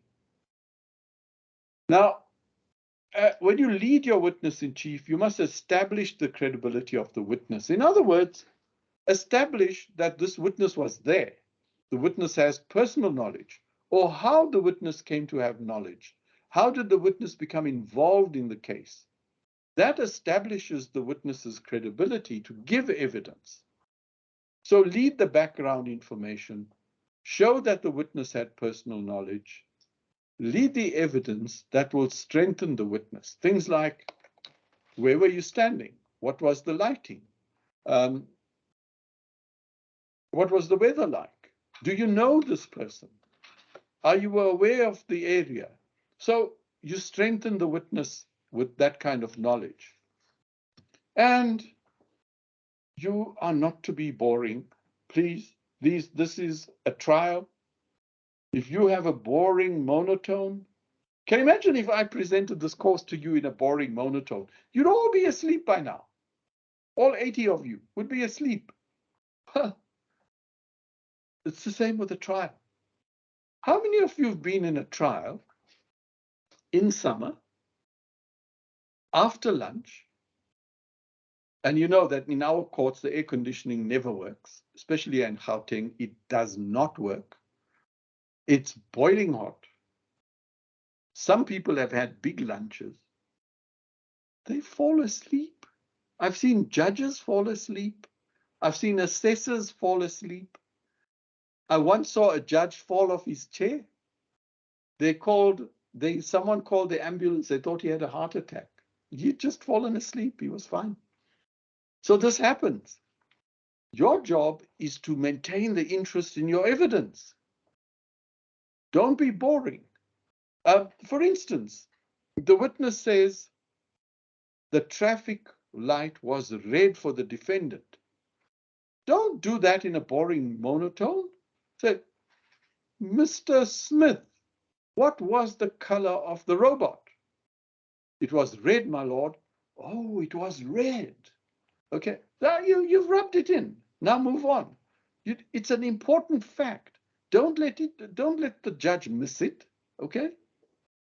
And you must be interested in your own witness. Don't look bored at your own witness's version. Of course, you've heard it before and it is boring, but you have to pretend to be very interested in it. That's how you hold the attention of the court. If you look disinterested in what your witness is saying, for instance, the witness is talking and you're busy with your papers, shuffling, having a chat with your assistant, the judge notices that. The judge says, look, this lawyer is not, he doesn't care what this witness says. Why should I? Okay? The evidence must be relevant and interesting. Okay? All right. Now, leading in chief, I told you, is not an easy task. Get my trial advocacy book. It tells you step by step and uses case studies to show you exactly how it's done. But the main thing is you need to practice. Practice the technique. You can never be a good trial lawyer if you don't actually appear and you run your own cases. And just get one thing straight. You are going to make mistakes. You are going to get chewed up by a judge. You'll get chewed up by an opponent. Fine. You will learn. The next time you walk into court, you will not make the same mistakes. But there is no substitute for thorough preparation. Okay? Now, the first rule of cross-examination is never ask a question if you do not know the answer. It's the opposite of leading in chief. Here, you must ask only leading questions. That's the first rule. The second rule is you must know when not to cross-examine. Some people say the first rule of cross-examination is not to cross-examine. So that's a very important thing. If your opponent's witness does no harm to your case, no need to cross-examine.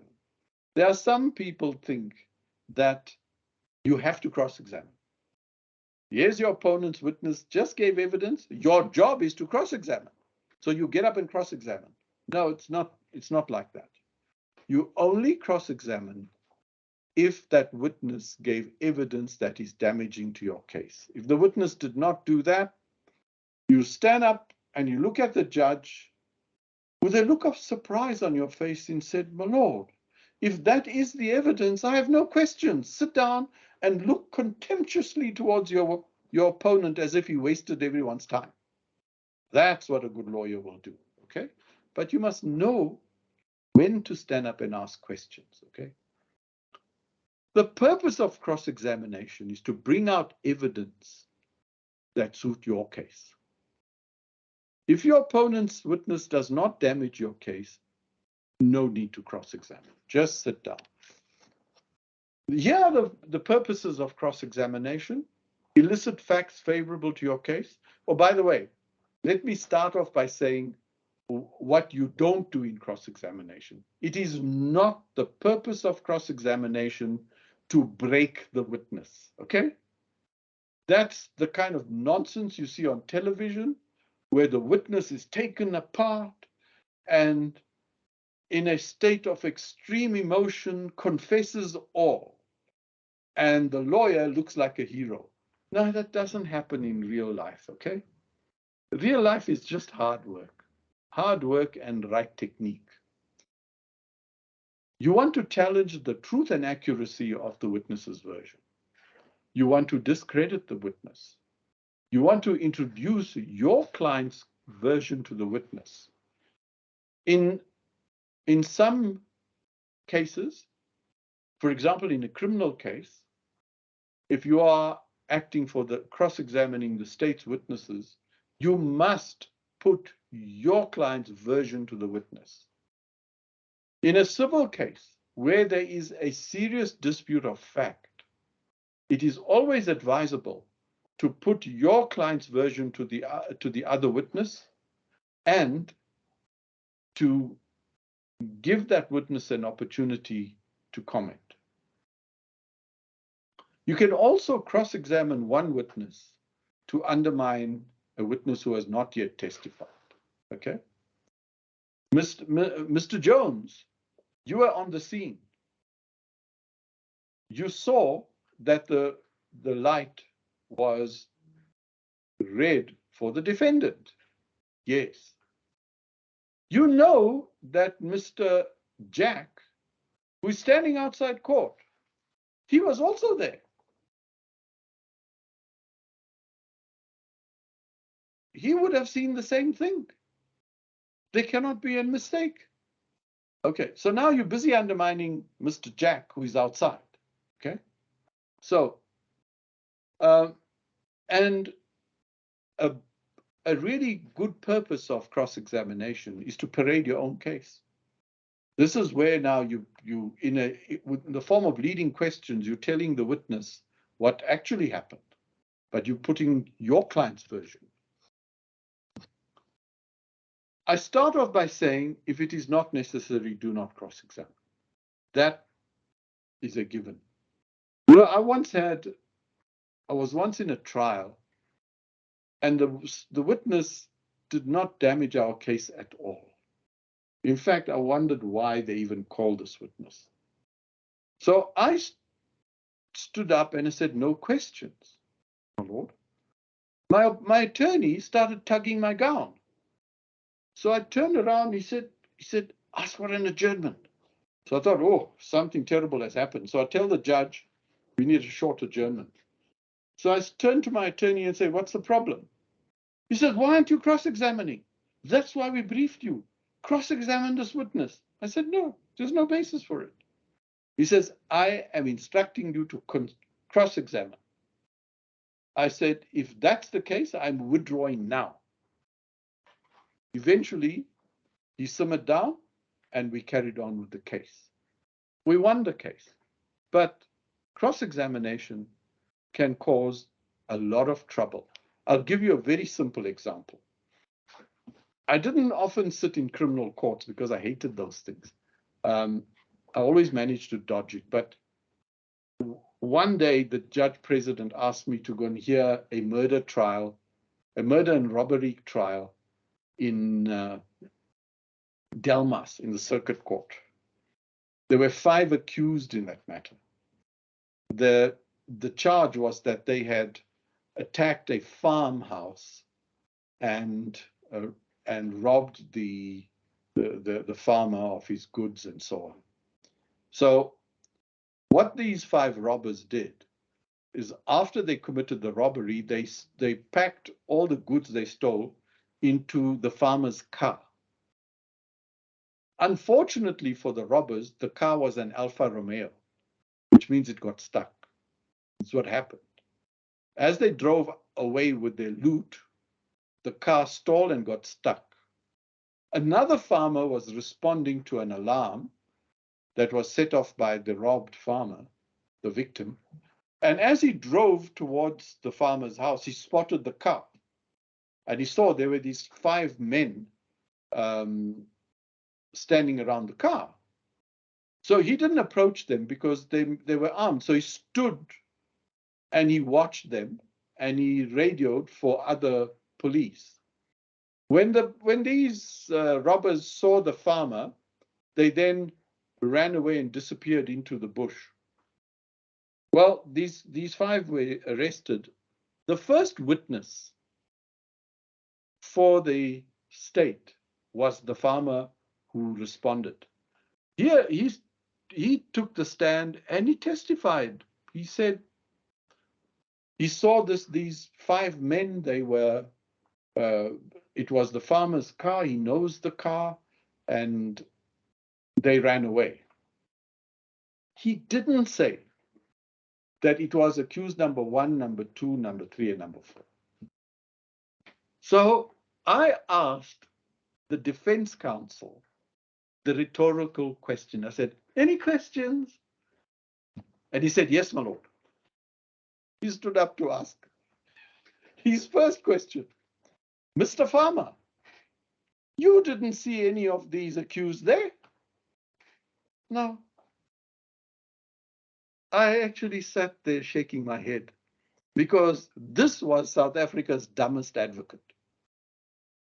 Because the farmer now looks at the five standing in the witness in the dock, and he says, no, they were there. And then he proceeded to describe in detail what each one of those people were doing on the scene. He even described their clothing. Now, I'm thinking, wait a minute, this could be dock identification. It's a dangerous thing. So I told the prosecutor, give me this witness's statement. I want to see it. And I had the statement in front of me. And right there, in his statement, he's able to identify the people who were on the scene. What happened in this case is that we also had South Africa's dumbest prosecutor who didn't lead the evidence. So it was brilliant. The dumbest advocate, by asking questions when he shouldn't, ended up convicting his clients. So be very careful about it. And how would you know whether you should ask any questions or not? And if you have to ask questions, how would you know what questions to ask? That comes from your fact analysis. The fact analysis tells you this. So if you have not done your fact analysis, you are not going to cross-examine effectively. You can know the technique, but you will never get it right. Do the fact analysis first before you come to court. Now, when you cross-examine, also ask yourself, do you have any effective ammunition to cross-examine? If the answer is no, because the witness is actually a credible witness, again, don't cross-examine, because a good witness in chief often gets better under cross-examination. So you may just put a version and sit down. But if you are going to cross-examine, you will get into trouble. The witness will sink you even further. When you cross-examine, keep your questions short and relevant. Never repeat the evidence in chief. You know, this is nonsense I've seen in court all the time, where cross-examiners repeat the evidence in chief back to the witness, but only in a loud voice. So, you know, if you ask the same questions loudly, that's cross-examination. I mean, that's nonsense. Just, you know, go to court, you'll see it still happens, okay? Bad lawyers. Now, here's some useful tips. Make an assessment of the witness. Is this a strong witness? Or is this a weak witness? Is this a witness who could get better under cross-examination? You must be able to assess that. So when your opponent is leading in chief, your job is to observe the witness and listen to the answers. Make an assessment of the quality of that witness yourself. Because remember, the judge will be doing the same thing. And it's very unusual for you and the judge to have two different views. You'll have the same view. Arguing with witnesses. This is something that happens all the time. Never get into an argument with the witness. There are some witnesses who will mock you. They'll give you an answer and laugh at you. They will goad you. Don't fall for it. Just ask the question. You don't get the answer you want. Move on. You will argue that the witness was evasive. Okay? Don't get into a fight with the witness. When you get the answer you didn't expect, move on like it's exactly what you're expecting. Poker faced. Now, one thing judges hate, and they will come to the assistance of the witness every time, is when you badger the witness, when you are rude, when you are being obnoxious, when you insult the witness. Judges hate it. You might sound wonderful to your fans in the gallery. They'll think, this is like TV. You're insulting the witness, calling the witness an idiot. Well, the witness is not the idiot. The lawyer is the idiot. Don't do that, because cross-examination is not about breaking the witness. That only happens on TV. You are never to breach the rules of evidence. Now, there's one rule that you must never breach as a cross-examiner. Do not put facts to a witness as if they are established fact when you know that it is not. You know that the lights were not working that day. Don't say to the witness, on that particular day, the lights were working. What are you doing? You are misleading the witness, but worse, you're misleading the judge. You will get punished for that. It is unethical conduct. And once you're guilty of unethical conduct as a cross-examiner, the judge puts down his pen, stops listening to you. That's when the judge looks at you and says, Mr. Jones, do you think you'll be finished by tea time? You know what that means? That means the judge stopped listening to you, just wants you to finish it and get the hell out. Okay.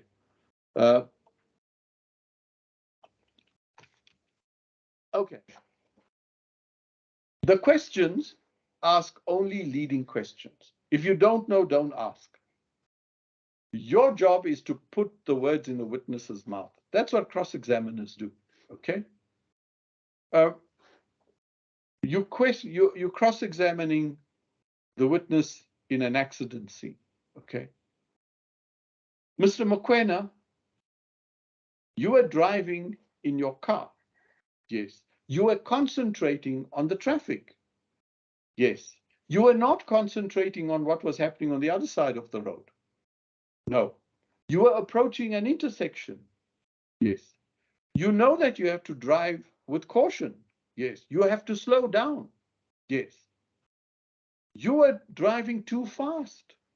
I was not. You left a skid mark of 25 meters. That's not disputed. Yes. Do you see?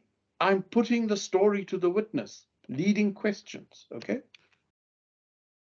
Now, the content of your questions, facts, not conclusions. You see, for example, a witness says he identified your client on the scene. He says, it was the defendant, I saw him. He was standing in front of the jewelry shop that was robbed. Okay. So now it's a question of identity. So you do this. Mr. Williams, you were standing across the road from the jewelry shop. Yes. It was 6:30 in the evening. Yes. It was getting dark already. Yes. It was in winter. Yes. The nearest street lamp was about 100 meters away. Yes. When you saw the defendant, his back was facing towards you. Yes. You are unable to say what clothing he wore. No. Now, a good cross-examiner stops right there. Why? Because he's got the facts to argue that this witness may be mistaken on identity. But now let me show you what a bad cross-examiner does. Mr. Williams, it was already dark at the time. Yes. The nearest street lamp was 100 meters away. Yes. It was too dark for you to see the defendant. Now, do you know the answer to that question? You see, what you just did is that you put the conclusion to the witness. What you want from the witness are the facts that will enable you to argue. The conclusion is something which you present in argument. You don't want the witness to give you the conclusion. Now, a witness who says it was the defendant is not going to say, oh, you got me, you're right, maybe it wasn't the defendant. Never. He's already committed himself to say it's the defendant. His answer will be, No, there was enough light for me to recognize him. So you've just damaged all your cross-examination. Always get the facts. Don't ask for a conclusion. One fact per question. No multiple questions. Simple language. Don't use the big words. Simple sentences. Think about the choice of words. Your language must be precise. And the one thing you never do under cross-examination is offer the witness an opportunity to explain. When you tell the witness questions that start with how, what, when, why, describe, explain, well, you'll dig a hole for yourself. The reason being, you don't know the answer. So instead of saying, what did you see? You tell the witness what he saw. You saw that the robot was green. Not, what was the color of the robot? Well, he could say red. Now you're in trouble. Okay? And there's the rule and the technique. First, think of the answer. Then put the answer in the mouth of the witness in the form of a leading question. The answer you want is, that's the defendant's signature. Mr. Williams, that is the defendant's signature. You cannot dispute that that is the signature. Do you see? So you don't say, whose signature is that? You might get an answer that you didn't expect. Okay. Now, these are the things you don't do during cross-examination. You are never vexatious, abusive, discourteous. You must avoid sarcasm and rudeness. Now, I've seen lawyers do this all the time. There are some lawyers who believe that when they stand up to cross-examine, they must begin by insulting the witness. It doesn't work. The gallery might think, oh, this is brilliant, like TV. The judge will not be amused, and most judges will call you to order. Aggressive cross-examination is not effective. Effective cross-examination is where you quietly put the words in the witness's mouth and move on. That's good cross-examination. You never mislead a witness. If you make a statement of fact which turns out to be untrue, it not only will work against your client, but you'll get reported, okay, for unethical conduct. Do not ask questions that are irrelevant. Now, your questions must be relevant to the facts or relevant to credibility. If you go beyond that, the judge is going to at some stage say, where is this going? Okay? Or worse, you'll be cross-examining, thinking you're doing brilliantly, and the judge will say, listen, do you think you'll be done by lunchtime? You know the judge stopped listening. You are allowed to repeat questions to test a witness, but there's a limit. The best technique is ask the leading question, get the answer you want, move on. It doesn't get stronger if you get the witness to repeat the answer. Also, remember, a cross-examiner is not allowed to elicit inadmissible evidence in his favor, okay? Rule of evidence. And a witness cannot be cross-examined on a privileged statement. Those things you'll pick up in the rules of ethics and in evidence. If you ask questions about a collateral issue, the answer is final. So, the color of the car. The issue is negligent driving. What the hell has the color of the car to do with it? Okay. So the witness says the car was silver. You say, Mr. Jones, you say the car was silver. Yes. In fact, the car was charcoal. He says, no, it was silver. Right. Stops right there. Otherwise, can you imagine you end up calling witnesses about the color of the car, you're going to produce photographs and all the rest of it. collateral, not relevant to the issue, stop it, okay? Be careful about what you ask. And this is why I say, if the witness doesn't harm you, don't ask. Because if you elicit unfavorable evidence in a legitimate answer to your question, you cannot object to its admissibility. Like this example of the farmer. The South Africa's dumbest advocate asked, did you see these witnesses? Now, to start with, that was not a leading question, okay?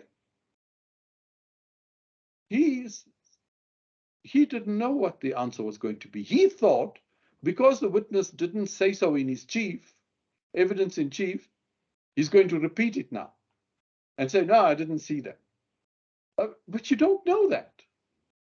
So when the witness said, yes, they were there, and identifies and places them all on the scene, that was admissible, okay? You will not fall into this trap if you stick to asking leading questions only. Now, here's some final suggestions. Never cross-examine if it's not necessary. You must know what you want. Arrange your examination fact by fact. Now, when the witness is testifying in chief, you are listening.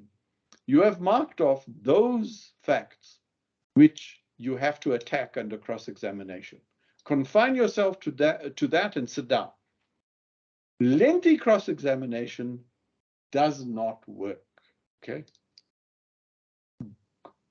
Effective cross-examination is a short, sharp sit down.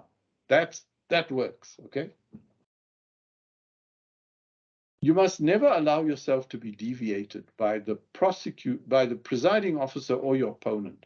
You know, you've got this, I don't know why people use this tactic, where the opponent is now asking the witness some really awkward questions. The counsel on the other side decides to interrupt with some spurious objection. Objection, my lord, just to disturb the whole pattern of the cross-examination. You know what? You might sound clever, but your opponent will see it. But if you are a victim of this kind of interruption, don't let it put you off.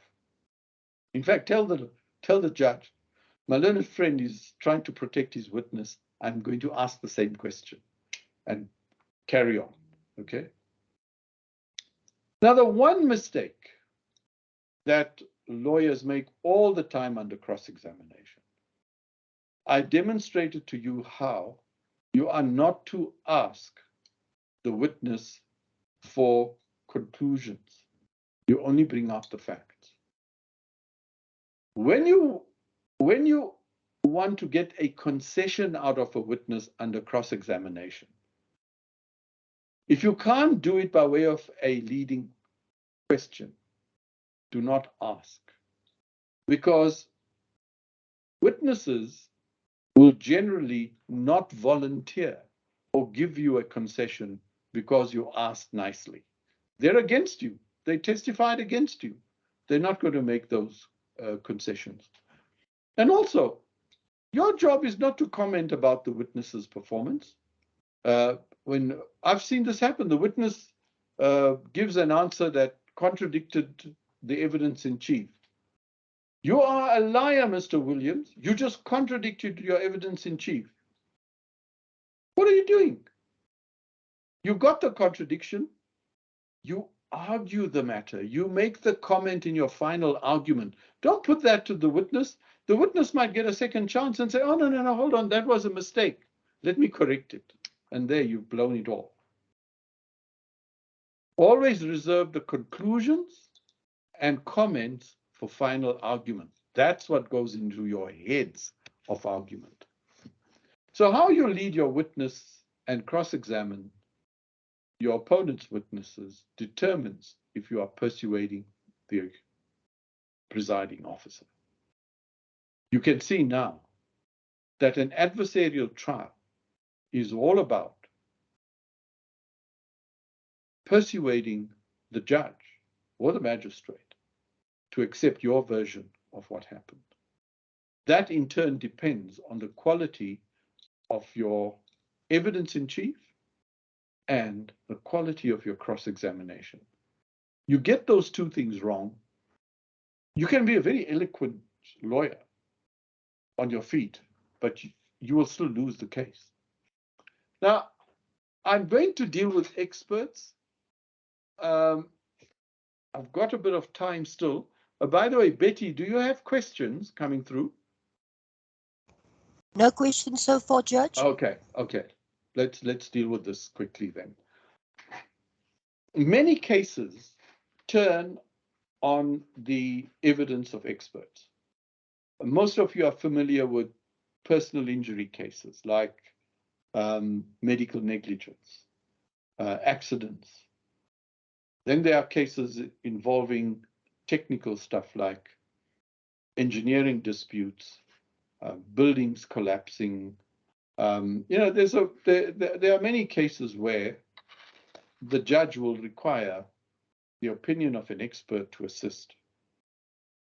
Now, it's very important for you to manage your experts very well, because they make or break your case. I told you that the best time to engage an expert is at the time when you're drafting the particulars of claim, not after you sent out your Rule 33 notices and so on.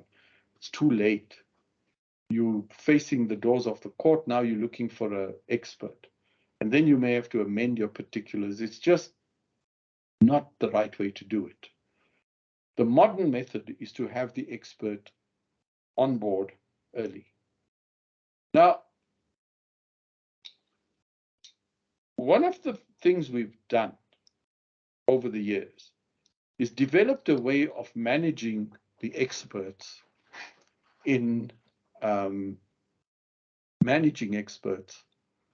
Karen, you can just type out your question to Betty and she'll get it to me. Okay. Because experts take a lot of time and cost a lot of money. So how do we manage them? We've got the reports that have to be exchanged. Then we make the experts meet, file a common minute of the meeting, and then they must agree on whether there are any issues between them. The experience has taught us that when experts meet, they very rarely disagree. So in all our courts right now, experts are case managed. So before once you know you're going to use an expert, okay, but what I was going to say is that you know you're going to need an expert. Make sure you're familiar with the rules and the practice directives and comply with them. I know in some of our courts, if you don't file your minutes of the joint meeting, they don't give you a trial date. That happened here in Johannesburg and Pretoria. When you're using an expert, if you are going to call an expert to give evidence, you have to mention this in your opening statement. You must identify the expert, what is his field of expertise, and what is the evidence going to entail. When you lead in chief, only confine yourself to the disputed issue. The one thing we don't want anymore is for you to call an expert and say, Professor Smith, here, take a look at this document. Can you identify it? That is my report, my lord. Okay, would you read your report into the record? Oh my God, I mean, the judge is going to want to throw both of you out of court. We've got the report, we read the darn thing. All you have to do is take the expert to that part of the report that is disputed and lead from there. When you cross-examine experts, you need to know a lot about the subject matter. Now, you must have heard this old cliche, you have to become an expert to cross-examine an expert. That's an overstatement. It's not what happens. But when you are cross-examining, say, an engineer about the structural integrity of a floor that collapsed, then you need to go and read up about the structure of buildings, what causes the collapse, where are the weaknesses, when is it a negligence on the side of a construction company. You need to read up a bit. It'll also make your life easier when you consult your own expert. You'll be au fait with the topic. And also it's the language of the experts. The experts they talk in a certain language. They use jargon as well. And your job as a lawyer is to change, you change the jargon into plain language when you present it. Remember, judges hate the jargon as well because they don't understand it. So with cross-examination, same thing. Stick to asking only leading questions. And for God's sake, with experts, if they did not harm you, don't ask. Just leave it, because experts, remember, know a lot about their subject. And if you undertake an adversarial cross-examination unnecessarily, they will fix you, okay? They will absolutely fix you. Okay, now,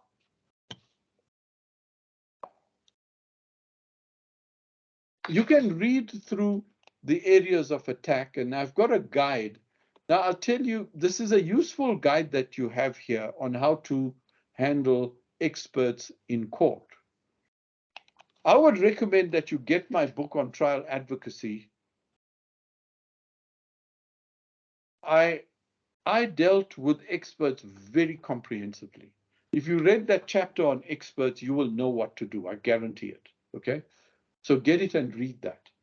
So now we come to the final argument. When you present final argument, these are the documents you need. A set of concise heads of argument. You must have heads. Hand it up. Chronology document for the argument. Remember, the trial judge is steeped in the case, so he knows all about it. So your job is to persuade the judge that your case must succeed. And you can only do that with reference to the facts first. Remember, a judge cannot make a finding of law until he has the facts that support that finding. Your argument must be short. Lengthy argument doesn't work. Recently I saw an opposed application.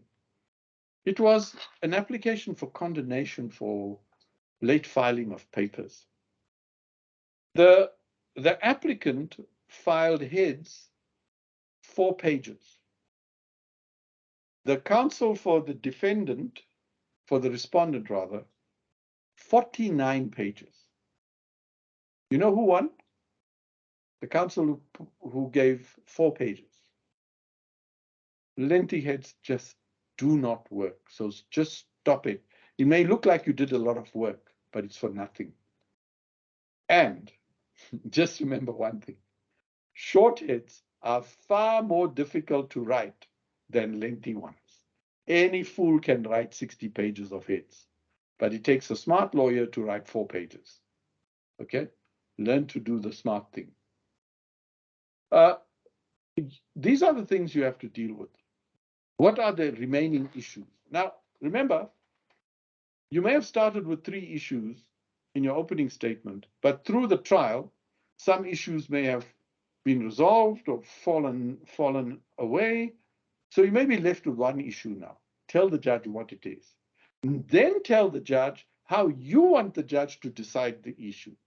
Take each issue that is in dispute and now tell the judge how you want the court to decide. And then tell the court what remedy you want. Must be clear, must be short, must be relevant, must be logical. Now, there's one thing you need to do as a lawyer is learn to think logically. Everything you do is thinking. Judges do not need you to tell them the law.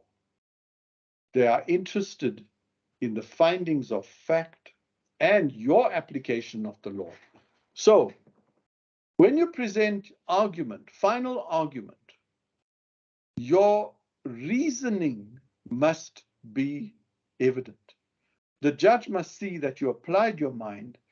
Like when you say to a judge, this case is binding, you must be able to say why. You must be able to tell the judge why it is not distinguishable, which part of the judgment is binding, and why the judge is bound by the judgment. It is an SCA decision or a constitutional court decision, and it is not distinguishable. So there must be reasoning all the time. So here's the way you do it. First, absorb all the facts of your case. Now ask yourself, that's the reasoning. What are the inferences that you can draw from those facts which support your case concept? Now find the applicable law. And remember, I told you, in our courts, all you need, and seriously, it's all you need, one case, which is the most recent decision on point, the most recent decision of the highest court. That's all you need. We used to, in the past, engage in this nonsense of presenting 15 different cases in our heads. A versus B, D versus C, and the whole 10 citations. Which judge do you think has the bloody time to read 10 judgments? They don't want that. And when you refer to a judgment, you are not to copy and paste from a judgment. Please don't do that. It is outlawed. In the SCA and Constitutional Court, if you copy and paste from a judgment, you are going to get hurt when you get to court. The judges are going to come after you, and I've seen judges disallow costs because you copied and pasted. What you do is you read the judgment and make the point in your own words, your own reasoning. Now you're presenting argument. When you make submissions, why you should win, it is based on the facts and the law. Witnesses presented the facts. Your job is to comment. Okay.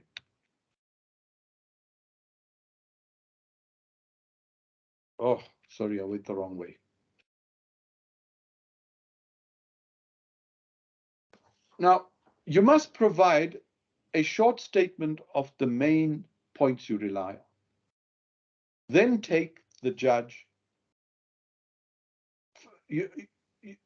I'm not sure if you're familiar with this technique of points first writing or context before detail. That's how you write heads. In fact, that's how you write everything as a lawyer. You first make the point you want to make, then give the details. One is tempted to give the details and then a conclusion of what the point is. That's the wrong way. First tell the judge what the point is, and now say how you got there. Point first, then the details. So tell the judge up front, I'm going to rely on 5 points. Here are they, 1 to 5. Don't say anything else. Now take each one and say, this is how I want you to resolve it. Then you take each one and you say, then you present argument based on, argument means justifying your point with the reference to the facts and the law, okay? Now, again, I'm going to ask you to reference this book on drafting. It has a chapter on heads.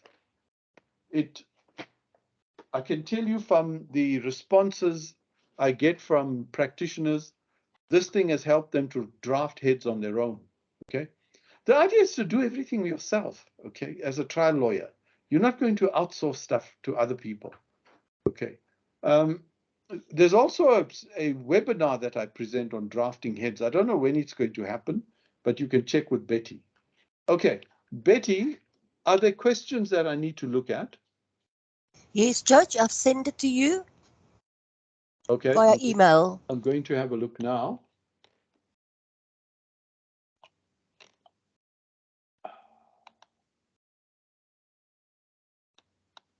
Ah, okay. Right. Okay, let's look at, oh, wait a minute. I've got the wrong. Betty, when did you send it? A while ago. I'll ask Merlin to send it to you quickly. It doesn't seem to have come through.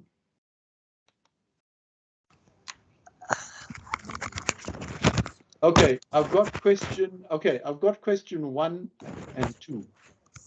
Okay, Jason Roper. I was recently made aware that a family court matter heard by a magistrate may now hand down criminal sentencing. That said, isn't there a procedural conflict arising from the rules of civil and criminal matters? And how does a magistrate enforce these new powers? This question is confused. Magistrates in the regional court, not in the district court, may hear divorces and criminal cases as well. But they can't hear a divorce and a criminal case coming out of the same divorce. For instance, if you dealt with a divorce and then there's a charge against the wife for assaulting the husband with a broken bottle, then you can't deal with that, okay? So they have these new powers. The regional court deals with all civil cases. I think the jurisdiction is 450,000 or something like that. And if you're a new, if you're a fairly young practitioner, you will do a lot of your work in those regional courts. Okay. Angelique says, general knowledge question: why is there no first and second division? I don't understand the question. First and second division of what? Maybe she can clarify that with Betty. Let's go to Sifongile. When you have commenced with 41A mediation, can you go in and out of mediation and litigation during the 30-day period? For example, can you proceed with a joinder application of a third party through the litigation route, as it will be important for that third party to help resolve the conflict in the mediation process? Yet the applicant has launched the motion against your client as respondent and not cited the third party who should be joined.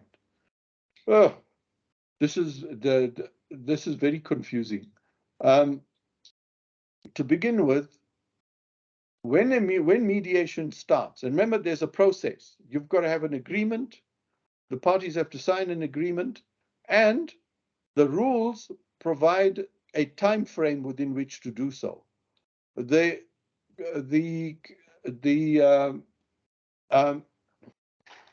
what the time frame is, I think it's 30 days. Or the judge will say you have so many days to conclude the mediation. And then the result of the mediation, the mediator reports to the judge.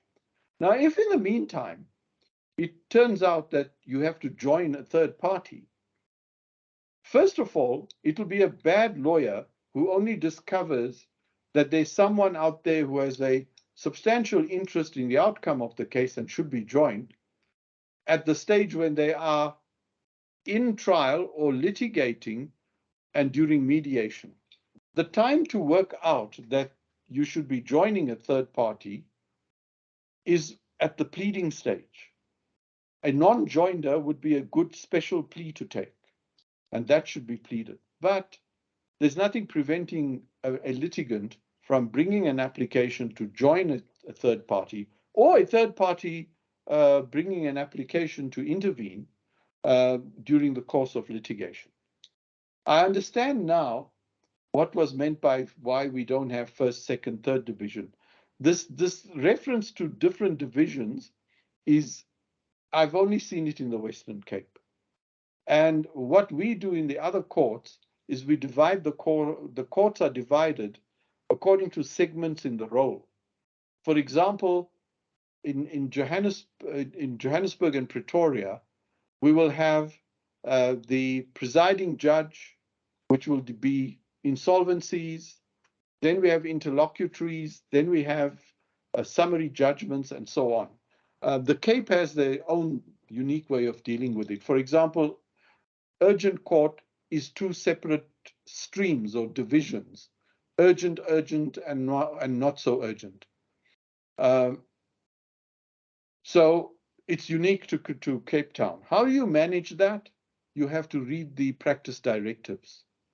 You will find it in the practice directives. It's not in the uniform rules. Okay.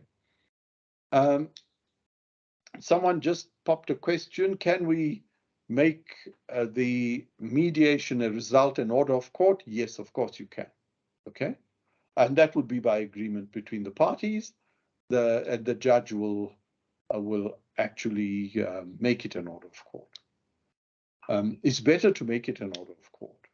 But sometimes, mediation results in a settlement. The matter is settled. All you have to do, tell the judge, my lord, the matter is settled. And that ends it. Okay. Any more questions?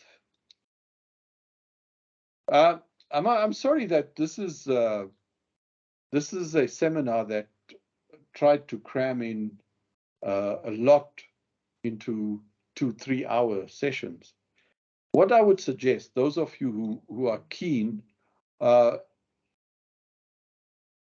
now those of you who are keen on appearing in court and keen on trial techniques, contact Betty Lubber at LEAD. She's the coordinator. We are running a series of 4 short webinars. They're not 3 hours long. They're short, very intensive, and I will be dealing with technique, various techniques. The details Betty can send to you. So they're short, they're sharp, and they're crammed with information that will help you in your practice. Someone asked can you learn the techniques from various books? Yes, you can. I've written those books. I've written a book now on trial advocacy.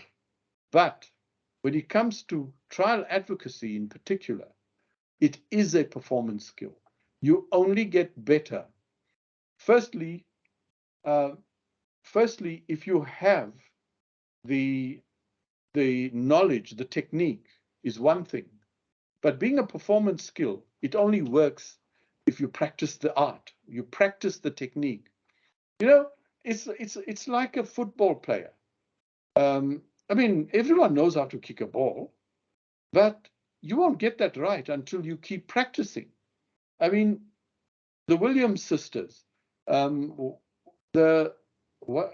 her name? The big one, Serena, the big one.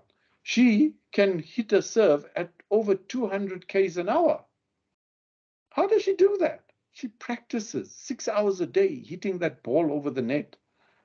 Now, as lawyers, you have to practice, okay? It's the same with drafting. You can learn the techniques from a book, but if you don't sit and write on your own, you never learn, okay? You'll be a hopeless lawyer. You'll be a copy and paste artist for the rest of your life. I mean, you might as well go and do conveyancing and then you can commit suicide afterwards. You need the skills, you practice the skills. Now, there's one thing I want to say, important advice. When you want to practice as a lawyer, whether you're a tax lawyer, commercial lawyer, or a litigator, you require very powerful literacy skills. You need numeracy skills as well. But the most important skill is literacy skills. You must be able to write lucidly. You must have the command of the language. You must be able to convey your thoughts easily and seamlessly to the listener or the reader. You can only acquire those skills from sound literacy skills. And where do you get that? You get that from reading a lot. Read a lot of books. All of you. If you are going to be successful, it is because you have very good literacy skills. And trust me, this is a big problem with lawyers in this country. The literacy skills are not the best. And the reason is, and there's a historical reason for it, and I'm not one of those people who blames apartheid for everything, but there is a problem that goes back historically. Historically, Black people were not encouraged to read in schools. Unfortunately, when freedom came, it came with the ANC, who absolutely damaged our schools. So people come out of matric with poor literacy skills, then they enter into university and they try and cope with poor literacy skills, and it's a disaster, okay? But you can solve that problem, easy. Read one book a month minimum.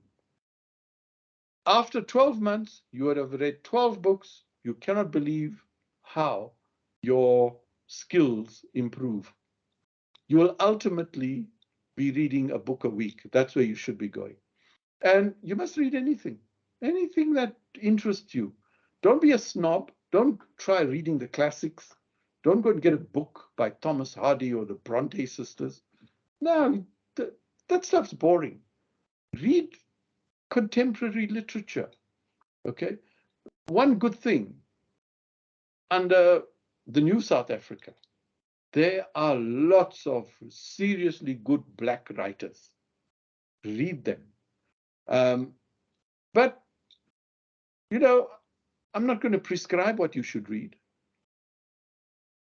Just read and read a lot, okay? That is the best advice I can give you. Without having good literacy skills, you'll struggle. You'll struggle to write pleadings. You'll struggle to write heads. You'll struggle to address a court on your feet, okay? So, I'm going to say, wish you good luck in your careers. Okay, question 3. Oh, I've got a question from Dan Mokwena. If plaintiff or applicant has not issued a 41A notice, should defender or respondent point this out in the plea answer or in answering affidavit or correspondence? Listen, there's a new way of dealing with colleagues who don't comply with the rules. You do not bring interlocutory applications to compel them. If they forgot to give you a 41A notice, just pick up the phone and say, listen, but send us your 41A notice you forgot. Or you send the notice to them. And it serves the same purpose, okay? What we don't want is to get into a fight over it. Don't write a letter to say, you have not sent me your 41A notice. Therefore, I am now going to bring an application to compel at your cost on an attorney-client scale. That's nonsense. That's all nonsense.